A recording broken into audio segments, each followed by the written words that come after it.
न जानामि योगं जपं नैव पूजां नतोऽहं सदा सर्वा दाशंभुतुभ्यम्। श्री शिवाय नमस्तुभ्यम। आज की कथा में सूजी हमें विश्वेश्वर महिमा के बारे में बताते हैं। यहाँ से शुरुआत होती है आज की कथा की। सूजी बोले, हे मुनियों, अब मैं आपको काशीपुरी में स्थित अविमुक्त ज्योतिर्लिंग का महात्म्य सुनाता हूँ। एक बार जगदम्बा माता पार्वती ने त्रिलोकीनाथ भगवान शिव से विश्वेश्वर ज्योतिर्लिंग की महिमा पूछी थी। तब अपनी प्राण वल्लभा देवी पार्वती का प्रश्न सुनकर भगवान शिव बोले, हे प्रिय, मनुष्य को भुक्ति और मुक्ति प्रदान करने वाला उत्तम धाम काशी है। मेरा प्रिय स्थान होने के कारण काशी में अनेक सिद्ध और योगी पुरुष आकर मेरे अनेक रूपों का वर्णन करते हैं। काशी में मृत्यु को प्राप्त करने वाले मनुष्य को मोक्ष प्राप्ति हो जाती है। वह सीधे शिवलोक को प्राप्त करता है। स्त्री पवित्र हो या अपवित्र, कुंवारी हो या सुहागन या अन्य, काशी में मरकर मोक्ष को प्राप्त करती है। काशी में निवास करने वाले भक्तजन बिना जाति, वर्ण, ज्ञान, कर्म, दान, संस्कार, स्मरण अथवा भजन के सीधे मुक्ति को प्राप्त होते हैं। हे उमे, जिस विशेष कृपा को पाने के लिए ब्रह्मा जी एवं श्री हरि विष्णु ने जन्म जन्मांतरों तक तपस्या की, वह काशी नगरी में मरने से ही प्राप्त हो जाती है। मनुष्य योग्य अयोग्य कर्म करे या धर्म अथवा अधर्म के मार्ग पर चले, इस काशीपुरी में मृत्यु पाकर जीवन मरण के बंधनों से छूट जाता है। हे देवी, जो काशी नगरी में निवास करते हुए भक्तिपूर्वक मेरा ध्यान स्मरण करता है अथवा मेरी आराधना या तपस्या करता है, उसके पुण्यों की महिमा का वर्णन करना तो मेरे लिए भी असंभव है। वे सब मुझ में ही स्थित है। शुभ कर्मों से स्वर्ग प्राप्त होता है और अशुभ कर्मों से नरक की प्राप्ति होती है।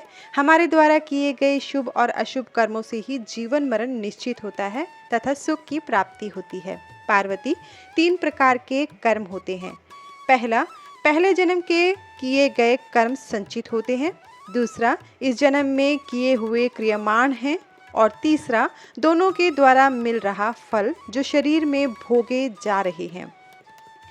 प्रारब्ध कर्म कहलाते हैं। संचित तथा क्रियमाण कर्मों को दान दक्षिणा देकर एवं पुण्य कर्मों द्वारा कम अथवा खत्म किया जा सकता है, परंतु प्रारब्ध कर्मों को मनुष्य को भोगना ही पड़ता है। काशीपुरी में किया गया गंगा स्नान संचित एवं क्रियमाण कर्मों को नष्ट कर देता है। प्रारब्ध कर्म काशी में मृत्यु से ही नष्ट होते हैं। काशी का रहने वाला यदि कोई पाप करता है तो काशी के पुण्य प्रताप से तुरंत ही पाप से मुक्त हो जाता है। हे ऋषिगणों, इस प्रकार काशी नगरी एवं विश्वेश्वर लिंग का महात्म्य मैंने आपको सुनाया, जो कि भक्तों एवं ज्ञानियों को भोग और मोक्ष प्रदान करने वाला है। इसके आगे सूत जी गौतम ऋषि के महात्म्य, उनकी कथा के बारे में कहते हुए इस प्रकार कहते हैं। हे महामुनियों, प्राचीन काल में गौतम नामक एक महामुनि थी जिनकी पत्नी का नाम अहिल्या था। वे महामुनि गौतम दक्षिण में स्थित ब्रह्म पर्वत पर 1000 वर्षों में सिद्ध होने वाली तपस्या कर रहे थे।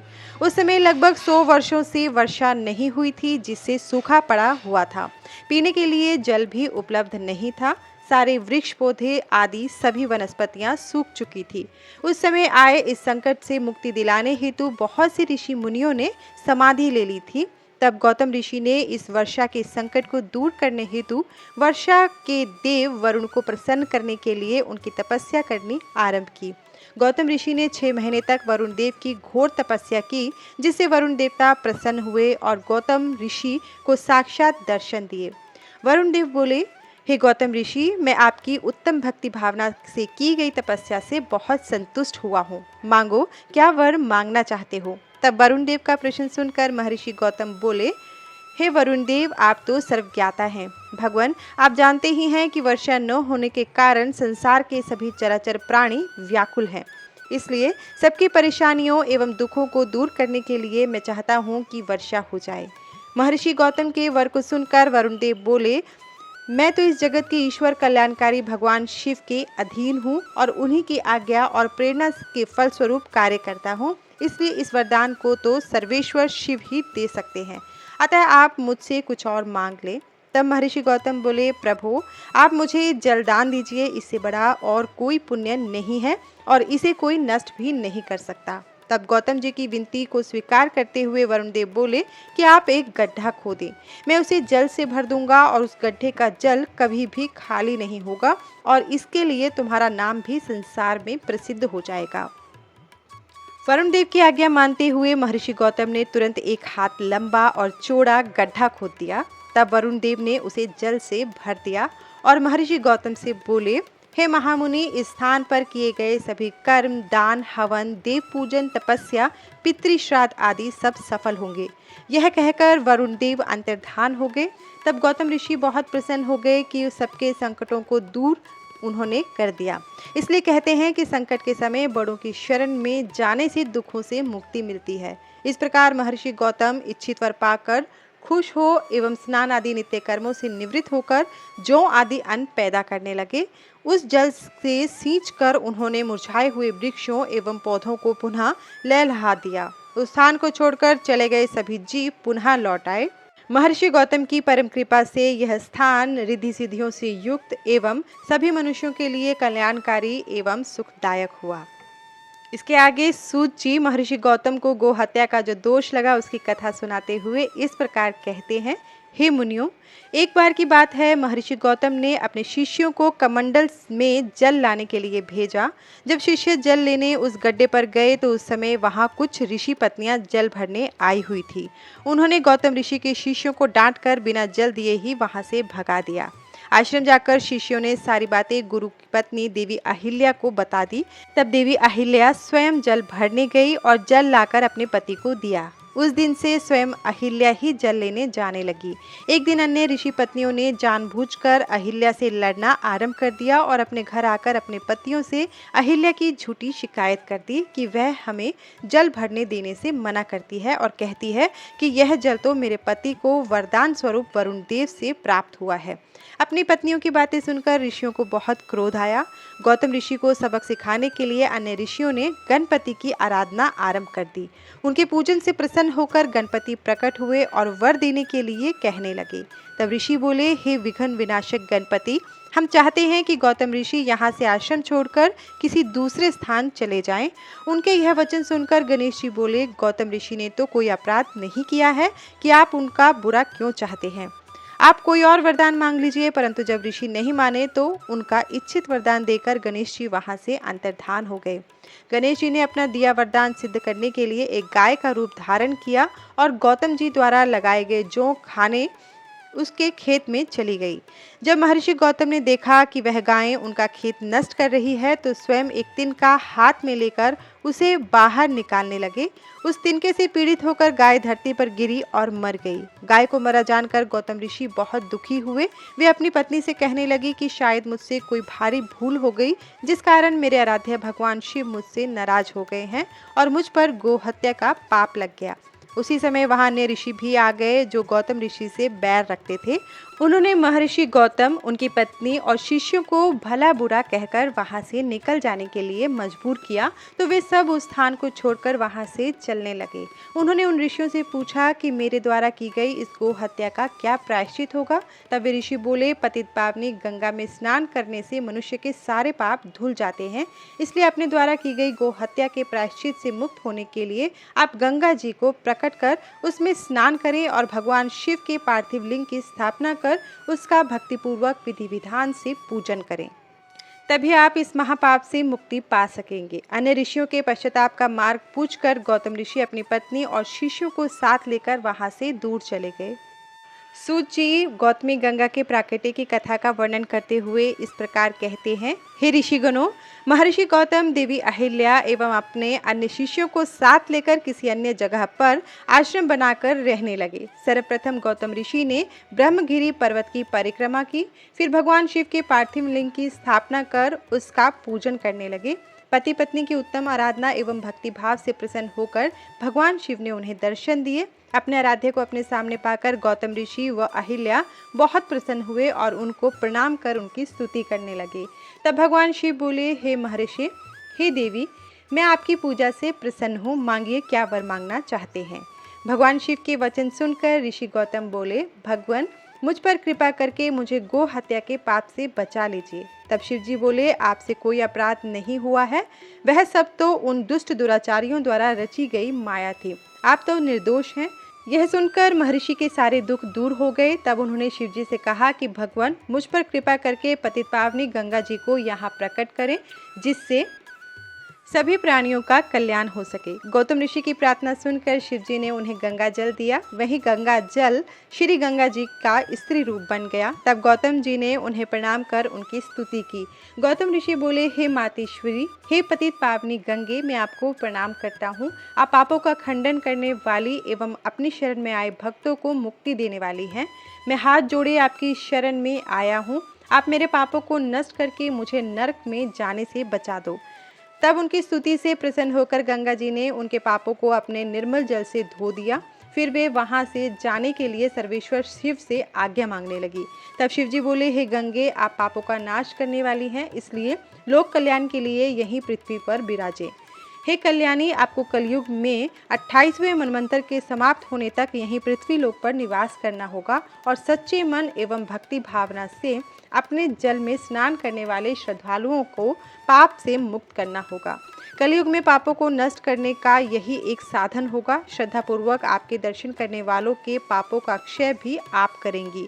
यह सुनकर गंगा जी बोली, हे प्रभु, मैं तो सदा आपके अधीन हूँ, आपकी आज्ञा मेरे लिए शिरोधार्य है, परंतु मेरी आपसे यह प्रार्थना है कि आप माता पार्वती के साथ मेरे पास ही निवास करें, ताकि मैं सदा की भांति आपके पास रहूं, संसार में मेरी कीर्ति हो। तब गंगा जी के वचन सुनकर कल्याणकारी भगवान शिव बोले, हे गंगे, तुम्हारी मनोकामना मैं अवश्य पूरी करूंगा। यह कहकर भगवान शिव वहाँ त्र्यंबकेश्वर नाम से ज्योतिर्मय रूप में स्थित हो गए। गंगा जी वहाँ पर गौतम ऋषि के नाम से प्रसिद्ध होकर गौतमी गंगा कहलाई। इसके आगे ऋषिगणों ने सूत जी से पूछा, अब हमें बताइए कि गंगा जी की उत्पत्ति कहाँ से और किस प्रकार हुई, तथा यह भी कि जिन ऋषियों ने गौतम ऋषि को छल कपट से उनको आश्रम से दूर भेज दिया था, उनका क्या हुआ। तब गौतम ऋषि को इस बात का जब पता चला तो उन्होंने क्या किया। ऋषिगणों के प्रश्नों को सुनकर महामुनि सूत जी बोले, जब गौतम ऋषि ने भगवान शिव को प्रसन्न करके गंगा जी को धरती पर अवतरित कराया था, तब श्री गंगा जी ने अपने जल रूप में ब्रह्मगिरी पर स्थित गुलर के पेड़ की शाखा से निकलकर दर्शन दिए थे। उनके दर्शन एवं आराधन के पश्चात गौतम ऋषि ने अपने शिष्यों सहित पतित पावनी गंगा में स्नान किया। जब गौतम ऋषि के परम शत्रु उन कपटी ब्राह्मणों को यह पता चला कि ऋषि गौतम ने अपनी तपस्या से गंगा जी को प्रकट कर दिया है, तो वे सब भी श्री गंगा जी के दर्शनों की चाहत लेकर वहां आए, परंतु गंगा जी उनके आते ही वहां से लुप्त हो गई।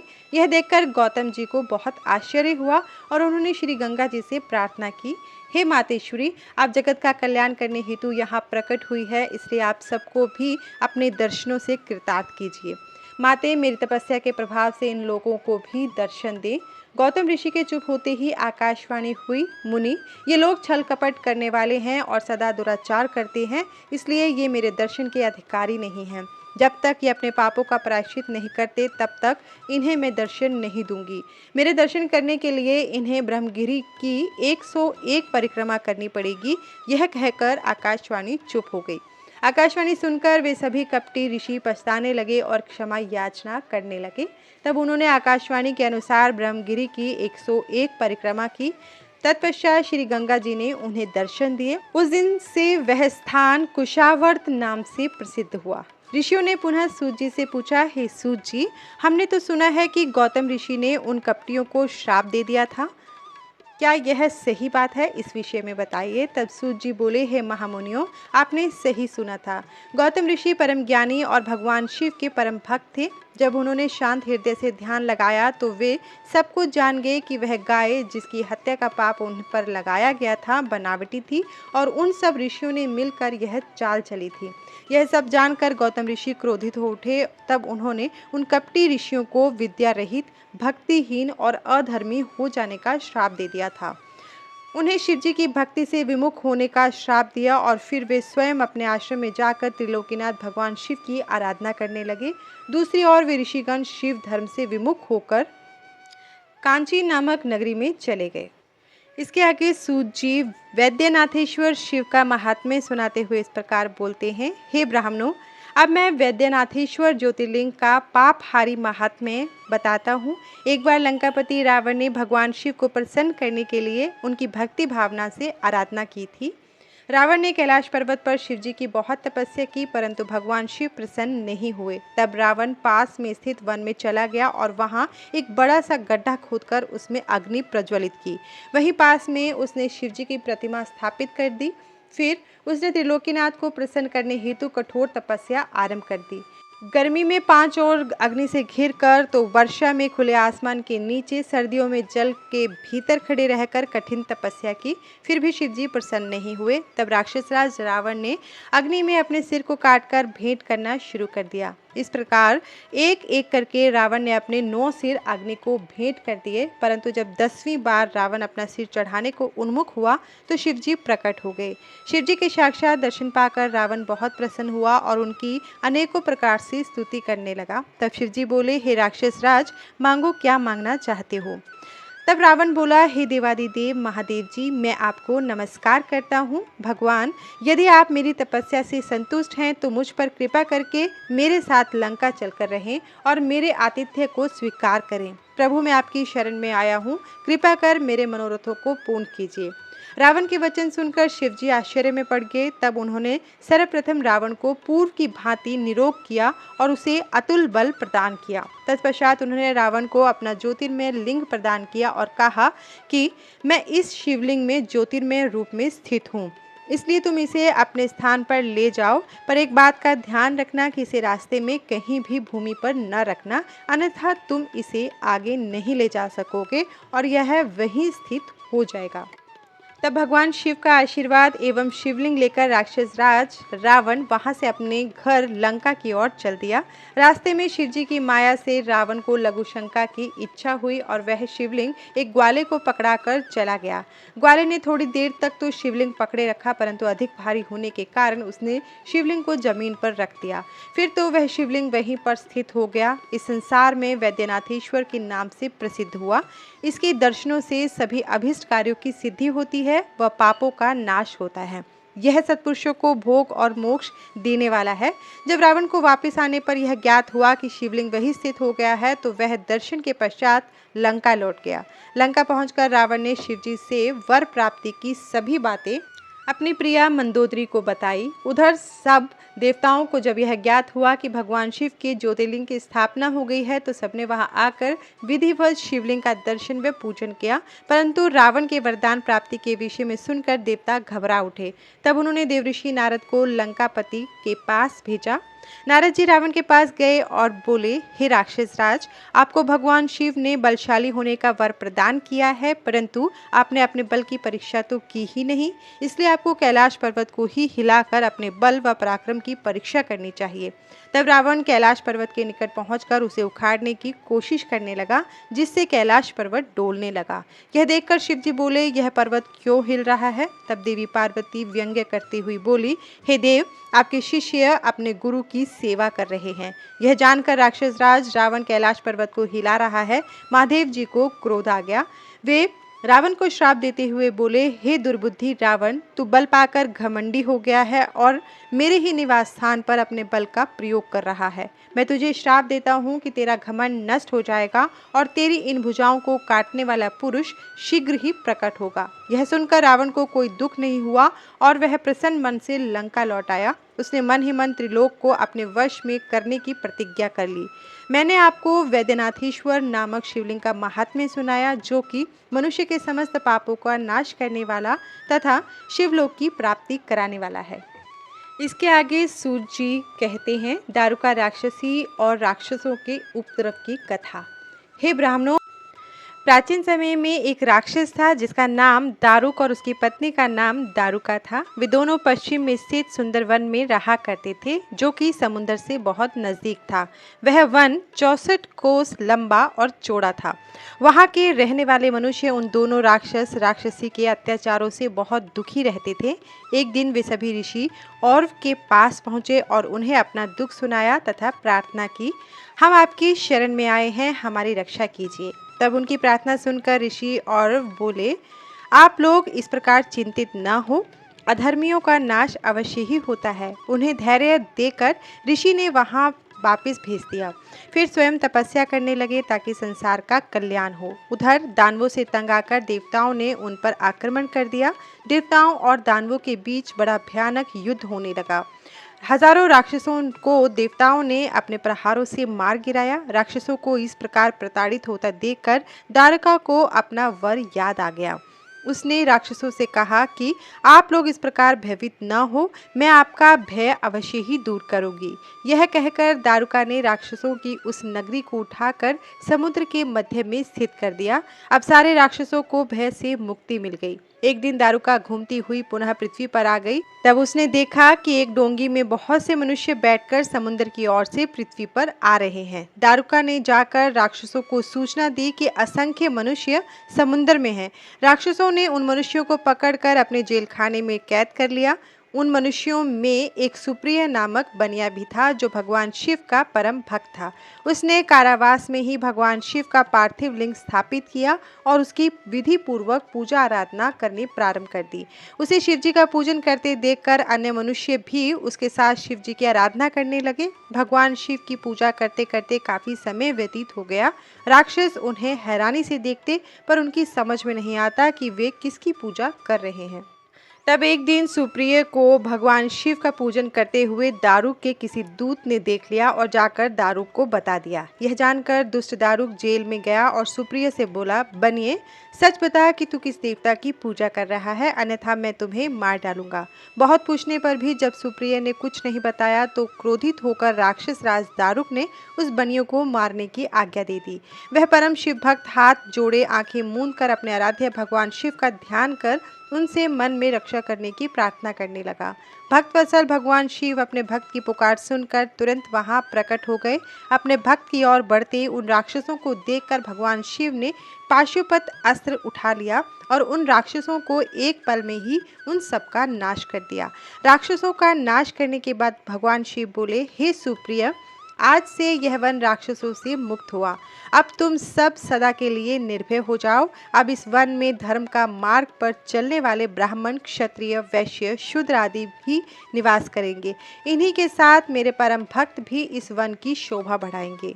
उधर दूसरी ओर दारुका राक्षसी देवी पार्वती की स्तुति करने लगी। उसने देवी को प्रसन्न कर लिया और प्रार्थना की कि माते, आप मेरे वंश और कुल की रक्षा कीजिए। तब देवी पार्वती दारुका के वचनों को सुनकर भगवान शिव से बोली, हे नाथ, आपकी कही यह बात युग के अंत में सच हो, उससे पूर्व तामसी सृष्टि भी रहे, यह मेरा विचार है। भगवान, मेरी बात को पूरा करिए। दारुका मेरी ही शक्ति है, इसलिए उसकी रक्षा करना मेरा धर्म है। यहाँ पर दारुका का ही राज्य होगा। देवी पार्वती के इन वचनों को सुनकर भगवान शिव बोले, हे प्रिय, आपकी इच्छा अवश्य ही पूरी होगी, परंतु अपने भक्तों की रक्षा के लिए मैं यहीं पर स्थित रहूंगा ताकि कोई भी उनकी जाति और धर्म के विरुद्ध कोई आचरण न कर सके। जो मनुष्य धर्म के मार्ग का अनुसरण करते हुए भक्ति भावना के साथ प्रेम पूर्वक मेरा दर्शन करेगा वह चक्रवर्ती राजा हो जाएगा। कलयुग के अंत में और सतयुग के आरंभ में महासेन का पुत्र वीरसेन राजाओं का भी राजा होगा और जब वह यहाँ आकर मेरे दर्शन करेगा तो वह चक्रवर्ती सम्राट बन जाएगा। यह कहकर भगवान शिव और देवी पार्वती वहाँ ज्योतिर्मय रूप में पार्थिव लिंग में स्थित हो गए। त्रिलोकीनाथ भगवान शिव नागेश्वर नाम से व देवी पार्वती नागेश्वरी नाम से प्रसिद्ध हुए। भगवान शिव पार्वती अनेक प्रकार की लीलाएं करते हुए वहां स्थित हो गए। यह नागेश्वर ज्योतिर्लिंग तीनों लोकों का कल्याण करने वाला एवं सभी मनोकामनाओं को पूर्ण करने वाला है। नागेश्वर ज्योतिर्लिंग का प्रादुर्भाव की कथा सुनने या पढ़ने से महापातकों का नाश होता है तथा संपूर्ण कथा मनोरथों को पूर्ण करने वाली है। इसके आगे सूत जी रामेश्वर महिमा का वर्णन करते हुए इस प्रकार बोले, हे ऋषियों, अब मैं आपको रामेश्वर शिवलिंग की उत्पत्ति की कथा एवं महात्म्य सुनाता हूँ। भगवान श्री हरि विष्णु ने अयोध्या के राजा दशरथ के घर उनके बेटे राम के रूप में अवतार लिया ताकि वे दुष्ट राक्षस राज रावण का संहार करके पृथ्वी को दुष्टों से मुक्त करा सके। श्री राम का विवाह जनक नंदिनी देवी सीता से हुआ। अपनी माता कैकेयी के मांगे वरदान के अनुसार वे 14 वर्षों के लिए वनवास गए। एक दिन जब श्री राम व लक्ष्मण कुटिया से बाहर गए तब रावण ने सीता का हरण कर लिया और उन्हें लंका ले गया। श्री राम अपनी पत्नी की खोज करते हुए अपने भाई लक्ष्मण के साथ किष्किंधा पहुंचे। वहीं पर उनकी मित्रता सुग्रीव से हुई, जिसे उसके भाई बाली ने राज्य से निकाल दिया था। तब श्री राम ने उसकी सहायता की। श्री राम ने बाली को मारकर सुग्रीव को किष्किंधा का राजा बना दिया। सुग्रीव ने श्री राम की पत्नी देवी सीता की खोज के लिए अपनी वानर सेना को चारों ओर तलाश करने के लिए भेजा। वानरों में श्रेष्ठ हनुमान ने माता सीता को लंका में ढूंढ लिया और श्री राम का संदेश उन तक पहुंचाया। तब श्री राम को ज्ञात हुआ कि उनकी पत्नी का हरण लंका अधिपति रावण ने किया है, तो उन्होंने वानर सेना के साथ लंका की ओर प्रस्थान किया। जब उनकी सेना दक्षिण छोर पर समुद्र के किनारे पहुंची तो उन्हें चिंता हुई कि सेना इस अथाह सागर को कैसे पार करेगी। वे इसी सोच में डूब गए। श्री राम को प्यास लगी और उन्होंने पानी मांगा। जब वानर उनके लिए पानी लेकर आए तब उन्हें स्मरण हुआ कि आज उन्होंने अपने आराध्य का दर्शन व पूजन तो किया ही नहीं। तब श्री राम ने जल नहीं पिया और भगवान शिव का पार्थिव लिंग स्थापित करके उसका विधि पूर्वक 16 उपचारों से पूजन किया और भक्तिभाव से हाथ जोड़कर प्रार्थना की।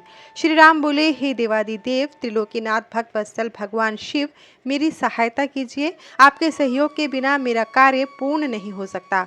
मैं आपकी शरण में आया हूँ, मुझ पर अपनी कृपा दृष्टि कीजिए। इस प्रकार प्रार्थना करके राम जी अपने आराध्य की स्तुति में निमग्न हो गए। तब भगवान शिव ने प्रसन्न होकर दर्शन दिए और बोले, हे राम, आपका कल्याण हो, वर मांगो। अपने सामने साक्षात त्रिलोकीनाथ शिव को पाकर श्री राम अत्यंत हर्षित हुए और हाथ जोड़कर उनको प्रणाम करके उनकी स्तुति करने लगे। उन्होंने शिवजी से युद्ध में विजयी होने का वर मांगा तथा शिवजी से जगत के कल्याण हेतु वही निवास करने की प्रार्थना की। श्री राम की वचन सुनकर कल्याणकारी शिव बहुत प्रसन्न हुए और बोले, हे राम, तुम्हारा मंगल हो। युद्ध में तुम्हारी जीत अवश्य होगी, क्योंकि तुम सत्य और धर्म के मार्ग का अनुसरण करते हो। यह कहकर शिवजी श्री राम द्वारा स्थापित उस शिवलिंग में ज्योतिर्मय रूप में स्थित हो गए। उसी दिन से वह शिवलिंग जगत में रामेश्वर नाम से प्रसिद्ध हुआ। इसी शिवलिंग के पूजन के फल के रूप में श्री राम की सेना को समुद्र पार करने का मार्ग मिल गया और वह युद्ध में विजयी हुई। श्री राम ने रावण एवं अन्य राक्षसों का संहार किया और अपनी पत्नी सीता को मुक्त कराया। यह रामेश्वर ज्योतिर्लिंग भक्तों को भोग और मोक्ष प्रदान करने वाला है। इस शिवलिंग को गंगा जल से स्नान कराने से मोक्ष की प्राप्ति होती है और मनुष्य जीवन मरण के बंधनों से मुक्त हो जाता है। रामेश्वर ज्योतिर्लिंग की महिमा सुनने वालों के सभी पापों का नाश हो जाता है। इसके बाद सूत जी सुदेहा सुधर्मा की कथा सुनाते हुए इस प्रकार कहते हैं, हे महर्षियों, दक्षिण दिशा में देव नामक एक विशाल अद्भुत पर्वत है। उसके पास ही सुधर्मा नामक ब्राह्मण अपनी पत्नी सुदेहा के साथ रहता था। वह भगवान शिव का परम भक्त था। वह सदा ही वेदों द्वारा बताए मार्ग पर चलता और प्रतिदिन अग्नि से हवन, कर्म, अतिथि का पूजन और शिव जी की आराधना करता था। इस प्रकार पूजन करते हुए वे दोनों पति पत्नी अनेक सत्कर्मों में लिप्त रहते थे। उनकी पत्नी सुदेहा पतिव्रता स्त्री थी। उनकी पत्नी को एक बात का दुख था कि उनकी कोई संतान नहीं थी। इस कारण उनका मन परेशान रहता था। जब भी सुदेहा अपने पति से इस विषय में कहती तो वह उन्हें समझाते कि पुत्र प्राप्ति से क्या लाभ है। आजकल सभी रिश्ते नाते स्वार्थी हो गए हैं, परंतु फिर भी वे सदा दुखी रहती थी। एक दिन की बात है, सुदेहा अपनी सखियों के साथ पानी भरने गई थी। वहीं पर उनका परस्पर झगड़ा हो गया। तब उनकी सहेलियों ने उसे बांझ कहकर अपमानित करना शुरू कर दिया। वे बोली, तू बांझ होकर इतना घमंड क्यों करती है? तेरा सारा धन तो राजा के पास ही चला जाएगा, क्योंकि तेरा कोई पुत्र तो है ही नहीं। दुखी मन से सुदेहा घर लौट आई। उसने अपने पति को सारी बातें बताई। उन्होंने अपनी पत्नी को समझाया, परंतु वह कुछ भी मानने को तैयार नहीं थी। तब उन ब्राह्मण देवता ने मन में भगवान शिव का ध्यान करते हुए 2 फूल अग्नि की तरफ उछाले और सुदेहा से एक फूल चुनने के लिए कहा। उनकी पत्नी ने गलत फूल चुन लिया। उन्होंने अपनी पत्नी को समझाया, तुम्हारे भाग्य में पुत्र नहीं है, इसलिए अब अपनी इच्छा त्याग दो और शिवजी के पूजन में लग जाओ। अपने पति सुधर्मा की बातों का सुदेहा पर कोई प्रभाव नहीं पड़ा और वह उनसे इस प्रकार बोली, हे प्राणनाथ, यदि आपको मेरे गर्भ से पुत्र प्राप्त नहीं हो सकता तो आप दूसरा विवाह कर लीजिए। परंतु सुधर्मा ने विवाह से इनकार कर दिया। तब सुदेहा अपनी छोटी बहन घुष्मा को अपने घर ले आई और अपने पति से प्रार्थना करने लगी कि वे उससे विवाह कर ले। सुधर्मा ने उसे समझाते हुए कहा, यदि मैंने इससे विवाह कर लिया और इससे पुत्र हो भी गया तो भी तुम दोनों बहनें सोतन बन जाने पर एक दूसरे का विरोध करोगी और मेरे घर में झगड़ा होता रहेगा। तब सुदेहा बोली, हे प्राणनाथ, भला मैं अपनी बहन का विरोध क्यों करूंगी? आप चिंता त्याग दे और घुष्मा से विवाह कर लें। अपनी पत्नी की प्रार्थना मानकर सुधर्मा ने घुष्मा से विवाह कर लिया। विवाह के पश्चात सुधर्मा ने सुदेहा और घुष्मा से मिलजुल कर रहने और आपस में एक दूसरे की बात मानने के लिए कहा। फिर घुष्मा अपने पति सुधर्मा के साथ प्रतिदिन 101 शिव पार्थिव लिंगों का षोडशोपचार से पूजन करके तालाब में उनका विसर्जन कर देती। इस प्रकार जब उसने 1,00,000 पार्थिव लिंगों का पूजन पूर्ण कर लिया तो शिवजी की कृपा से उसे परम सुंदर गुणवान पुत्र की प्राप्ति हुई। पुत्र पाकर घुष्मा और सुधर्मा बहुत प्रसन्न हुए, परंतु सुदेहा को अपनी बहन से जलन होने लगी। इसके आगे सूत जी कहते हैं, हे मुनिगणों, सुदेहा अपनी छोटी बहन घुष्मा से बहुत ईर्ष्या करती थी। उसके पुत्र के प्रति भी उसका व्यवहार बुरा था। धीरे धीरे घुष्मा का पुत्र बड़ा हो गया। उसे विवाह योग्य जानकर ब्राह्मण सुधर्मा ने उसका विवाह एक योग्य कन्या से करा दिया। इससे सुदेहा की ईर्ष्या और अधिक बढ़ गई। उसने निश्चय किया कि जब तक घुष्मा के पुत्र की मृत्यु न होगी तब तक मेरा दुख कम नहीं होगा। अपनी खोई प्रतिष्ठा और घुष्मा को सबक सिखाने का निश्चय सुदेहा ने कर लिया। एक रात सब प्राणियों के सो जाने के बाद सुदेहा ने घुष्मा के सोते हुए पुत्र की हत्या कर दी। फिर उसके छोटे छोटे टुकड़े करके उसे तालाब में बहा आई, जहाँ घुष्मा प्रतिदिन शिव पार्थिव लिंगों का पूजन करने के उपरांत विसर्जन करती थी। घर आकर सुदेहा आराम से सो गई। प्रातःकाल उठकर सुधर्मा भगवान शिव का पूजन करने चले गए। सुदेहा और घुष्मा भी अपने अपने काम में लग गई। जब घुष्मा की पुत्रवधू ने अपने पति की चारपाई पर खून और शरीर के अंगों के टुकड़े देखे तो वह अत्यंत व्याकुल हो गई और उसने अपनी सास को सूचित किया। वहां का दृश्य देखकर वह फौरन समझ गई कि किसी ने उसके पुत्र की हत्या कर दी है। यह जानकर घुष्मा जोर जोर से रोने लगी। सुदेहा भी उसकी देखा देखी आंसू बहाने लगी, परंतु मन में वह अपनी सौत के दुख से बहुत प्रसन्न थी। कुछ देर पश्चात सुधर्मा शिवजी के पूजन से वापस लौटे तो उन्हें सब बातें पता चली। सुधर्मा घुष्मा से बोली, देवी, इस तरह रोना छोड़ दो। अपने दुख को दूर करके अपना कार्य पूरा करो। भगवान शिव ने ही हमें कृपा करके पुत्र प्रदान किया था और वही उसकी रक्षा करेंगे। इसलिए तुम रोना छोड़ो और अपना नित्य कर्म करो। तब पति की आज्ञा मानकर देवी घुष्मा ने शिवजी के पार्थिव लिंगों का पूजन किया और उन्हें बहाने के लिए तालाब पर गई। जब लिंगों का विसर्जन करने के उपरांत वह मुड़ी तो उसे अपना पुत्र वहीं तालाब के किनारे खड़ा मिला। अपने पुत्र को जीवित पाकर वह बहुत प्रसन्न हुई और मन ही मन अपने आराध्य देव भगवान शिव का स्मरण करके उनका धन्यवाद व्यक्त करने लगी। उसी समय भगवान शिव वहां प्रकट हो गए और बोले, देवी घुष्मा, तुम्हारी आराधना से मैं प्रसन्न हूँ। मांगो, क्या वर मांगना चाहती हो? तुम्हारी बहन सुदेहा ने ही तुम्हारे पुत्र की हत्या की थी, परंतु मैंने इसे पुनर्जीवित कर दिया। मैं तुम्हारी सोत को उसकी करने का दंड अवश्य दूंगा। भगवान शिव के वचन सुनकर देवी घुष्मा बोली, हे नाथ, सुदेहा मेरी बड़ी बहन है, इसलिए आप उनका अहित न करें। तब शिवजी बोले, तुम्हारी सौत ने तुम्हारे पुत्र को मारा, फिर भी तुम उसको दंड नहीं देना चाहती हो? यह सुनकर घुष्मा ने कहा, हे देवादिदेव, अपकार करने वालों पर भी उपकार करना चाहिए। यह मैंने भगवत वाक्य पढ़ा है और मैं यही मानती भी हूँ, अतः आप सुदेहा को क्षमा कर दें। तब घुष्मा की बात सुनकर शिवजी बोले, ठीक है, जैसा तुम चाहती हो वैसा ही होगा। तुम और कोई वर मांगो। यह सुनकर घुष्मा बोली, प्रभु, आप इस जगत का हित व कल्याण करने हेतु यहीं निवास करें। तब शिवजी बोले, हे देवी, तुम्हारी इच्छा पूरी करने हेतु मैं तुम्हारे ही नाम से घुष्मेश्वर कहलाता हुआ निवास करूंगा। यह कहकर शिवजी ज्योतिर्मय रूप में शिवलिंग में स्थित हो गए। वह सरोवर शिवालय नाम से प्रसिद्ध हुआ। इस सरोवर के दर्शनों के बाद घुष्मेश्वर लिंग का दर्शन करने से अभीष्ट फलों की प्राप्ति होती है। इस प्रकार शिवजी वहां सदा के लिए स्थित हो गए। उधर सुधर्मा भी सुदेहा के साथ वहां आ पहुंचे और उन्हें सारी बातें ज्ञात हो गई। सुदेहा अपने करने पर बहुत लज्जित हुई और उसने सबसे क्षमा याचना की। उसके मन का मैल धुल गया। तत्पश्चात उन सब ने मिलकर शिवलिंग की 101 परिक्रमा की और उसके बाद सुखपूर्वक घर को चले गए। हे मुनियों, इस प्रकार मैंने आपको 12 शिव ज्योतिर्लिंगों की कथा एवं महात्म्य सुनाया। जो प्राणी भक्ति भावना से इसे सुनता अथवा पढ़ता है वह सब पापों से मुक्त हो जाता है और उसे भोग और मोक्ष की प्राप्ति होती है। इसके आगे व्यास जी बोले। सूत जी के वचन सुनकर सभी ऋषिगणों ने उनकी बहुत प्रशंसा की। तत्पश्चात वे बोले, सूत जी, आप सब कुछ जानते हैं, इसलिए हम अपनी जिज्ञासा की शांति के लिए आपसे प्रश्न पूछते हैं। अब आप हमें हरीश्वर नामक शिवलिंग का महात्म्य बताइए। हमने सुना है कि इसी शिवलिंग के पूजन के फलस्वरूप भगवान श्री हरि विष्णु को सुदर्शन चक्र की प्राप्ति हुई थी। ऋषिगणों द्वारा किए गए प्रश्नों को सुनकर सूत जी बोले, हे मुनिगणों, एक समय की बात है, पृथ्वी लोक पर दैत्यों का अत्याचार बढ़ने लगा। वे अत्यंत वीर और बलशाली हो गए तथा उन्होंने मनुष्यों को प्रताड़ित करना आरंभ कर दिया। यही नहीं, वे देवताओं के भी घोर शत्रु हो गए और उन्हें भी दंडित करने लगे।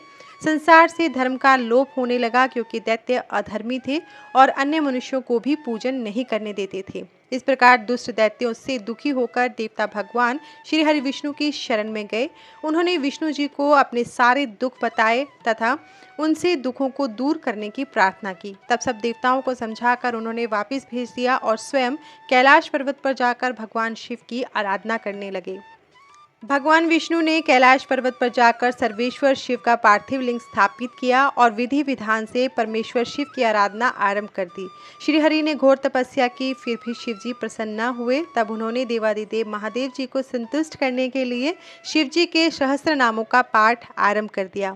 श्री हरि शिव जी का एक नाम लेते और एक कमल का पुष्प उन्हें अर्पित करते। इस प्रकार उन्हें शिव सहस्त्र नाम का पाठ करते हुए बहुत समय व्यतीत हो गया। तब एक दिन शिवजी ने भगवान विष्णु की तपस्या की परीक्षा लेने का निश्चय किया। विष्णु भगवान प्रतिदिन 1000 कमल के फूलों से उनका पूजन करते थे। शिवजी ने एक फूल छिपा दिया। जब पूजा करते हुए एक फूल कम पड़ा तो विष्णु जी को बहुत आश्चर्य हुआ। वे इधर उधर फूल ढूंढने लगे। जब फूल कहीं पर भी नहीं मिला तो उन्होंने पूजन को पूर्ण करने के लिए अपने कमल के समान नेत्र को निकालकर त्रिलोकीनाथ शिव जी को अर्पण कर दिया। श्री हरि विष्णु की ऐसी उत्तम भक्ति भावना देखकर शिवजी ने उन्हें साक्षात दर्शन दिए। शिवजी को इस प्रकार अपने सामने पाकर विष्णु जी उनकी स्तुति करने लगे। तब शिवजी बोले, हे विष्णु, तुम्हारी उत्तम भक्ति से मैं बहुत प्रसन्न हूँ, मांगो, क्या वर मांगना चाहते हो। शिवजी के वचनों को सुनकर विष्णु जी बोले, हे देवादिदेव भगवान शिव, आप तो अंतर्यामी हैं, सब कुछ जानते हैं, आप अपने भक्तों को अभीष्ट फल प्रदान करने वाले हैं। प्रभु, इस समय दैत्यों ने पूरे संसार में घोर उपद्रव किया हुआ है।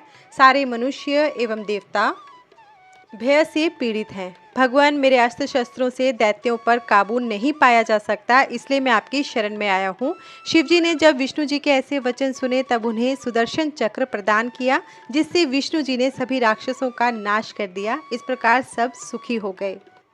इसके बाद ऋषियों ने पूछा, हे सूत जी, भगवान श्री हरि विष्णु ने जिन सहस्त्र नाम स्तोत्रों द्वारा त्रिलोकीनाथ भगवान शिव को प्रसन्न किया था, जिसके प्रभाव स्वरूप उन्हें सुदर्शन चक्र प्रदान किया गया, उनका महात्म्य हमें सुनाइए। ऋषियों के प्रश्नों का उत्तर देते हुए सूत जी बोले, हे ऋषिगणों, त्रिलोकीनाथ कल्याणकारी भक्तवत्सल भगवान शिव को प्रसन्न करने वाले शिव जी के सहस्त्र नाम मैं आपको सुनाता हूँ। शिव, हर, मृडः, रुद्रः, पुष्करः, पुष्पलोचनः, अर्थिगम्यः, सदाचारः, शर्वः, शंभुः, महेश्वरः, चंद्रापीडः, चंद्रमौली, विश्वम, विश्वम्भरेश्वर, वेदांत सार संदोह, कपाली, नीललोहितः, ध्यानाधारः, अपरिच्छेद्यः, गौरीभर्ता, गणेश्वरः, अष्टमूर्तिः, विश्वमूर्तिः, त्रिवर्ग स्वर्ग साधनः, ज्ञानगम्य, दृढ़प्रज्ञ, देवदेवः, त्रिलोचन, वामदेवः, महादेवः, पटुः, परिवृढ़, दृढ़, विश्वरूप, विरूपाक्ष, वागीश, शुचिसंतमः, सर्वप्रमाण संवादी, वृषांक, वृषवाहनः, ईशः, पिनाकी, खट्वांगी, चित्रवेश, चिरंतन, तमोहर, महायोगी, गोप्ता, ब्रह्मा, धुर्जटी, कालकालः, कृतिवासा, सुभगः, प्रणवात्मकः, उन्नघ्रः, पुरुषः, जुष्यः, दुर्वासः, पुरुषासनः, दिव्यायुधः, स्कंदगुरुः, परमेष्टि, परात्परः, अनादिमध्यनिधः, गिरीशः, गिरिजाधवः, कुबेरबन्धुः, श्रीकण्ठः, लोकवर्णोत्तमः, मृदुः, समाधिवेद्यः, कोदण्डी, नीलकंठ, परश्वधी, विशालाक्ष, मृगव्याध, सुरेशः, सूर्यतापनः धर्मधाम क्षमाक्षेत्रं भगवान् भगनेत्रभीतः उग्रः पशुपतिः तारक्ष्यः प्रियभक्तः परमतपः दाता दयाकरः दक्षः कपर्दी कामशासनः शमशाननिलयः सूक्ष्मः शमशानस्थ महेश्वरः लोककर्ता मृगपतिः महाकर्ता महाऔषधः उत्तरः गोप्तिः गोप्ता ज्ञानगम्यः पुरातनः नीतिः सुनीतिः शुद्धात्मा सोमः सोमरतः सुखी सोमपः अमृतपः सौम्य महातेजा महाद्युतिः तेजोमयः अमृतमयः अन्नमयः सुधापतिः अजातशत्रुः आलोकः संभाव्यः हव्यवाहनः लोककरः वेदकरः सूत्रकार सनातनः महर्षि कपिलाचार्यः विश्वदीप्तिः त्रिलोचनं पिनाकपाणिः भूदेवः स्वस्तिदः स्वस्तिकृत सुधिः धात्रीधामा धामकरः सर्वगः सर्वगोचरः ब्रह्मश्रीक विश्वश्रीक सर्गः कर्णिकाकारप्रियः कविः शाखः विशाखः गोशाखः शिवः भीष्गणोत्तमः गङ्गाप्लवोदकः भव्यः पुष्कलः स्थपतिः स्थिरः विजितात्मा विधेयात्मा भूतवाहन सारथिः गोगणः गणकायः सुकीर्तः छिन्नसंशयः कामदेवः कामपालः भस्मोद्धुलित विग्रह भस्मप्रियः भस्मशायी कामी कान्तः कृतागमः समावर्तः अनिवृतात्मा धर्मपुञ्जः सदाशिवः अकल्मषः चतुर्बाहु दुरावासः दुरासदः दुर्लभः दुर्गमः दुर्गः सर्वायुधविशारदः अध्यात्मयोगनिलयः सन्ततु तुन्तवर्धनः शुभांगः लोकसारंगः जगदीशः जनार्दनः भस्मशुद्धिकरः मेरुः ओजस्वी शुद्धविग्रह असाध्यः साधुसाध्यः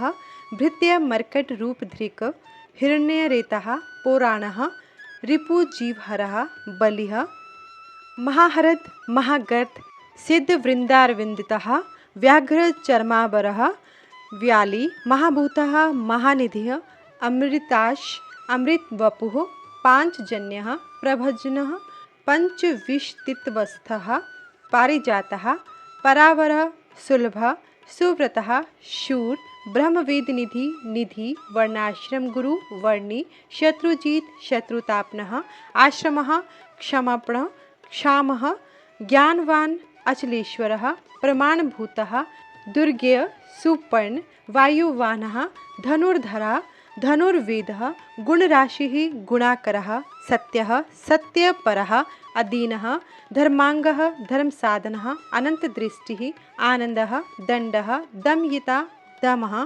अभिवाद्यः महामाया विश्वकर्म विशारदः वीतरागः विनीतात्मा तपस्वी भूतभावनः उन्मत्तवेषः प्रच्छन्न जितकामः अजितप्रियः कल्याण प्रकृतिः कल्पः सर्वलोक प्रजापतिः तरस्वी तारकः धीमान् प्रधानः प्रभु अव्ययः लोकपालः अंतर्हितात्मा कल्पादि कमलेक्षणः वेदशास्त्रार्थ तत्वज्ञः अनियमः नियताश्रयः चन्द्रः सूर्यः शनिः केतुः वरांगः विद्रुमछवि भक्तिवश्यः परब्रह्म मृगबाणार्पण अनघ अद्रिः अद्र्याल्यः कान्तः परमात्मा जगद्गुरुः सर्वकर्मालयः तुष्टः मंगलयः मंगलावृतः महातपः दीर्घतपः स्थविष्टः स्थविरो ध्रुवः अह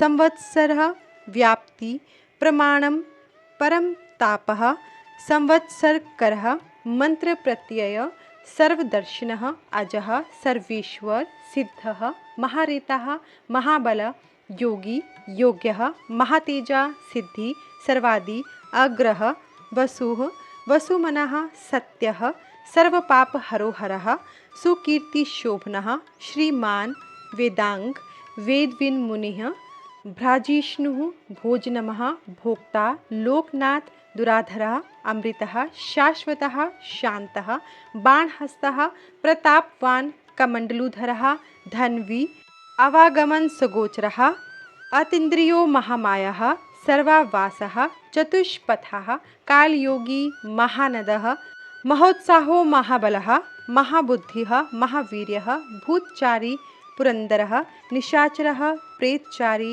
महाशक्तिर्महाद्युतिः अनिर्देश्यः वपु श्रीमान् सर्वाचार्यमनोगतिः बहुश्रुतः अमहामायः नियतात्मा ध्रुवो ध्रुवः ओजस्तेजोद्युतिधरः जनकः सर्वशासनः नृत्यप्रियः नित्यनृत्यः प्रकाशात्मा प्रकाशकः स्पष्टाक्षरः बुद्धः मंत्रः समानः सारसंप्लवः युगादि कृद्युगावर्त गंभीरः वृषवाहनः ईष्ट अविशिष्टः शिष्टेष्टः सुलभः सारशोधनः तीर्थरूपः तीर्थनामा तीर्थदृश्यः तीर्थर्दः अपामनिधि अधिष्ठानं दुर्जयः जयकालवितः प्रतिष्ठितः प्रमाणज्ञः हिरण्यकवचः हरिः विमोचनः सुगणः विद्वेषः बिन्दुसंशयः बालरूपः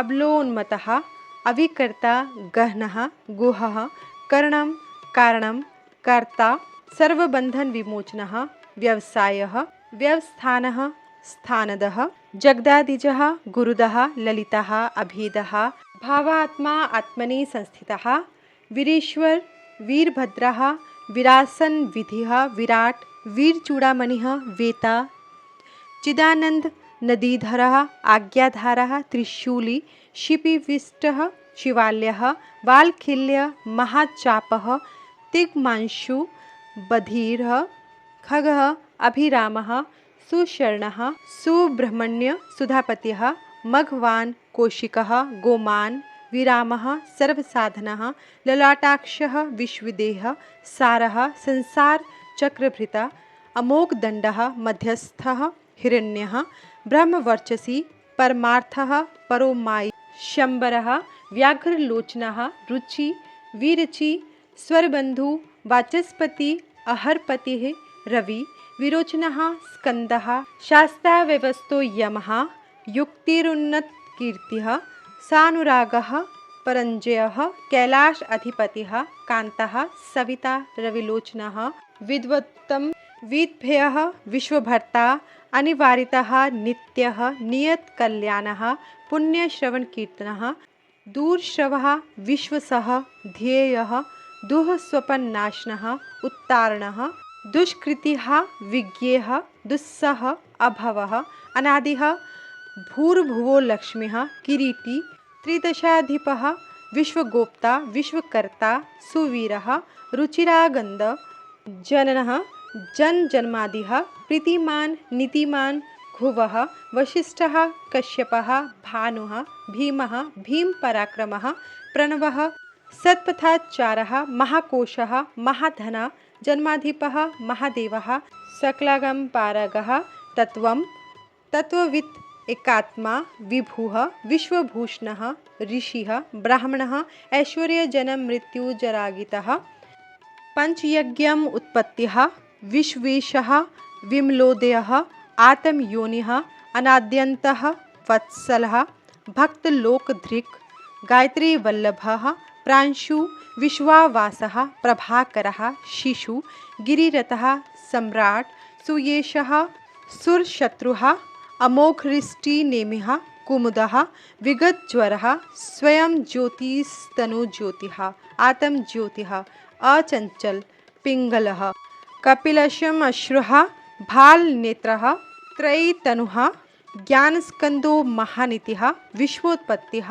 उपलवः भगो विवस्वानादित्यः योगपारः दिवसपतिः कल्याणगुणनामा पापः पुण्यदर्शनः उदारकीर्तिः उद्योगी सद्योगी सदसन्मयः नक्षत्रमाली नाकेशः स्वाधिष्ठान पदाश्रयः पवित्रपापहारी मणिपुरः नभोगतिः हृत्पुण्ड्रिकमासीनः शक्रः शान्तः वृषाकपिः उष्णः गृहपतिः कृष्णः समर्थ अनर्थनाशनः अधर्मशत्रुः अज्ञेयः पुरुहूतः पुरुश्रुतः ब्रह्मगर्भ बृहद्गर्भ धर्मधेनुः धनागमः जगद्हितैषी सुगतः कुमारः कुशलागमः हिरण्यवर्णो ज्योतिष्मान नानाभूतरतः ध्वनिः अरागः नैनाध्यक्षः विश्वामित्रः धनेश्वरः ब्रह्मज्योतिः वसुधामा महाज्योतिर्नो उत्तमः मातामह मातृश्वा नभस्वानः नागहार्द्रिकः पुलस्त्यः पुलः अगस्त्यः जातुकर्ण्य पराशरः निरावरणनिर्वारः वैरञ्च्यः विश्रवा आतम्भुः अनिरुद्धः अत्रिः ज्ञानमूर्तिः महायशः लोकविराग्रणिः वीरः चण्डः सत्यपराक्रमः व्यालाकल्पः महाकल्पः कल्पवृक्षः कालाधारः अलङ्कृष्णु अचल रोहिष्णु विक्रमोन्नतः आयुः शब्दपतिः वेगी प्लवन शिखी सार्थिः असंसृष्टः अतिथिः शक्रप्रमार्थी पादपासनः वसुश्रवा हव्यवाः प्रतप्तः विश्वभोजनः जप्यः जरादिशमनः लोहितात्मा तनून्पात बृहदश्व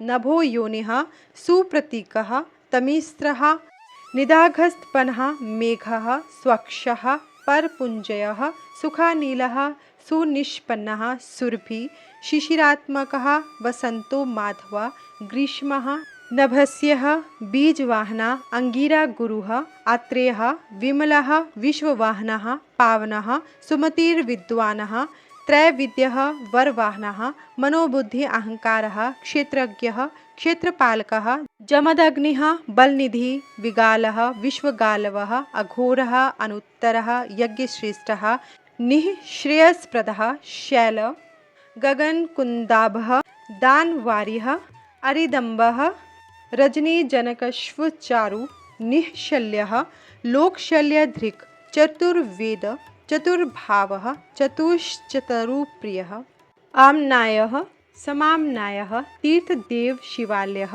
बहुरूपः महारूपः सर्वरूपश्चराचरः न्यायनिर्मायको न्यायी न्यायगम्यः निरञ्जन सहस्रमूर्धा देवेन्द्रः सर्वशस्त्रप्रभञ्जन मुण्डः विरूपः विक्रान्तः दण्डी दान्तः गुणोत्तमः पिङ्गलाक्षः जनाध्यक्षः नीलग्रीवः निराम्यः सहस्रबाहु सर्वेशः शरण्यः सर्वलोकधृक् पद्मासनः परमज्योतिः पारम्पर्यफलप्रदः पदमगर्भः महागर्भः विश्वगर्भः विचक्षणः परावरज्ञः वरदः वरेण्यः महास्वनः देवासुरगुरुर्देवः देवासुरनमस्कृतः देवासुरमहामित्रः देवासुरमहेश्वरः देवासुरेश्वरः दिव्यः देवासुरमहाश्रयः देवदेवमयः अचिन्त्यः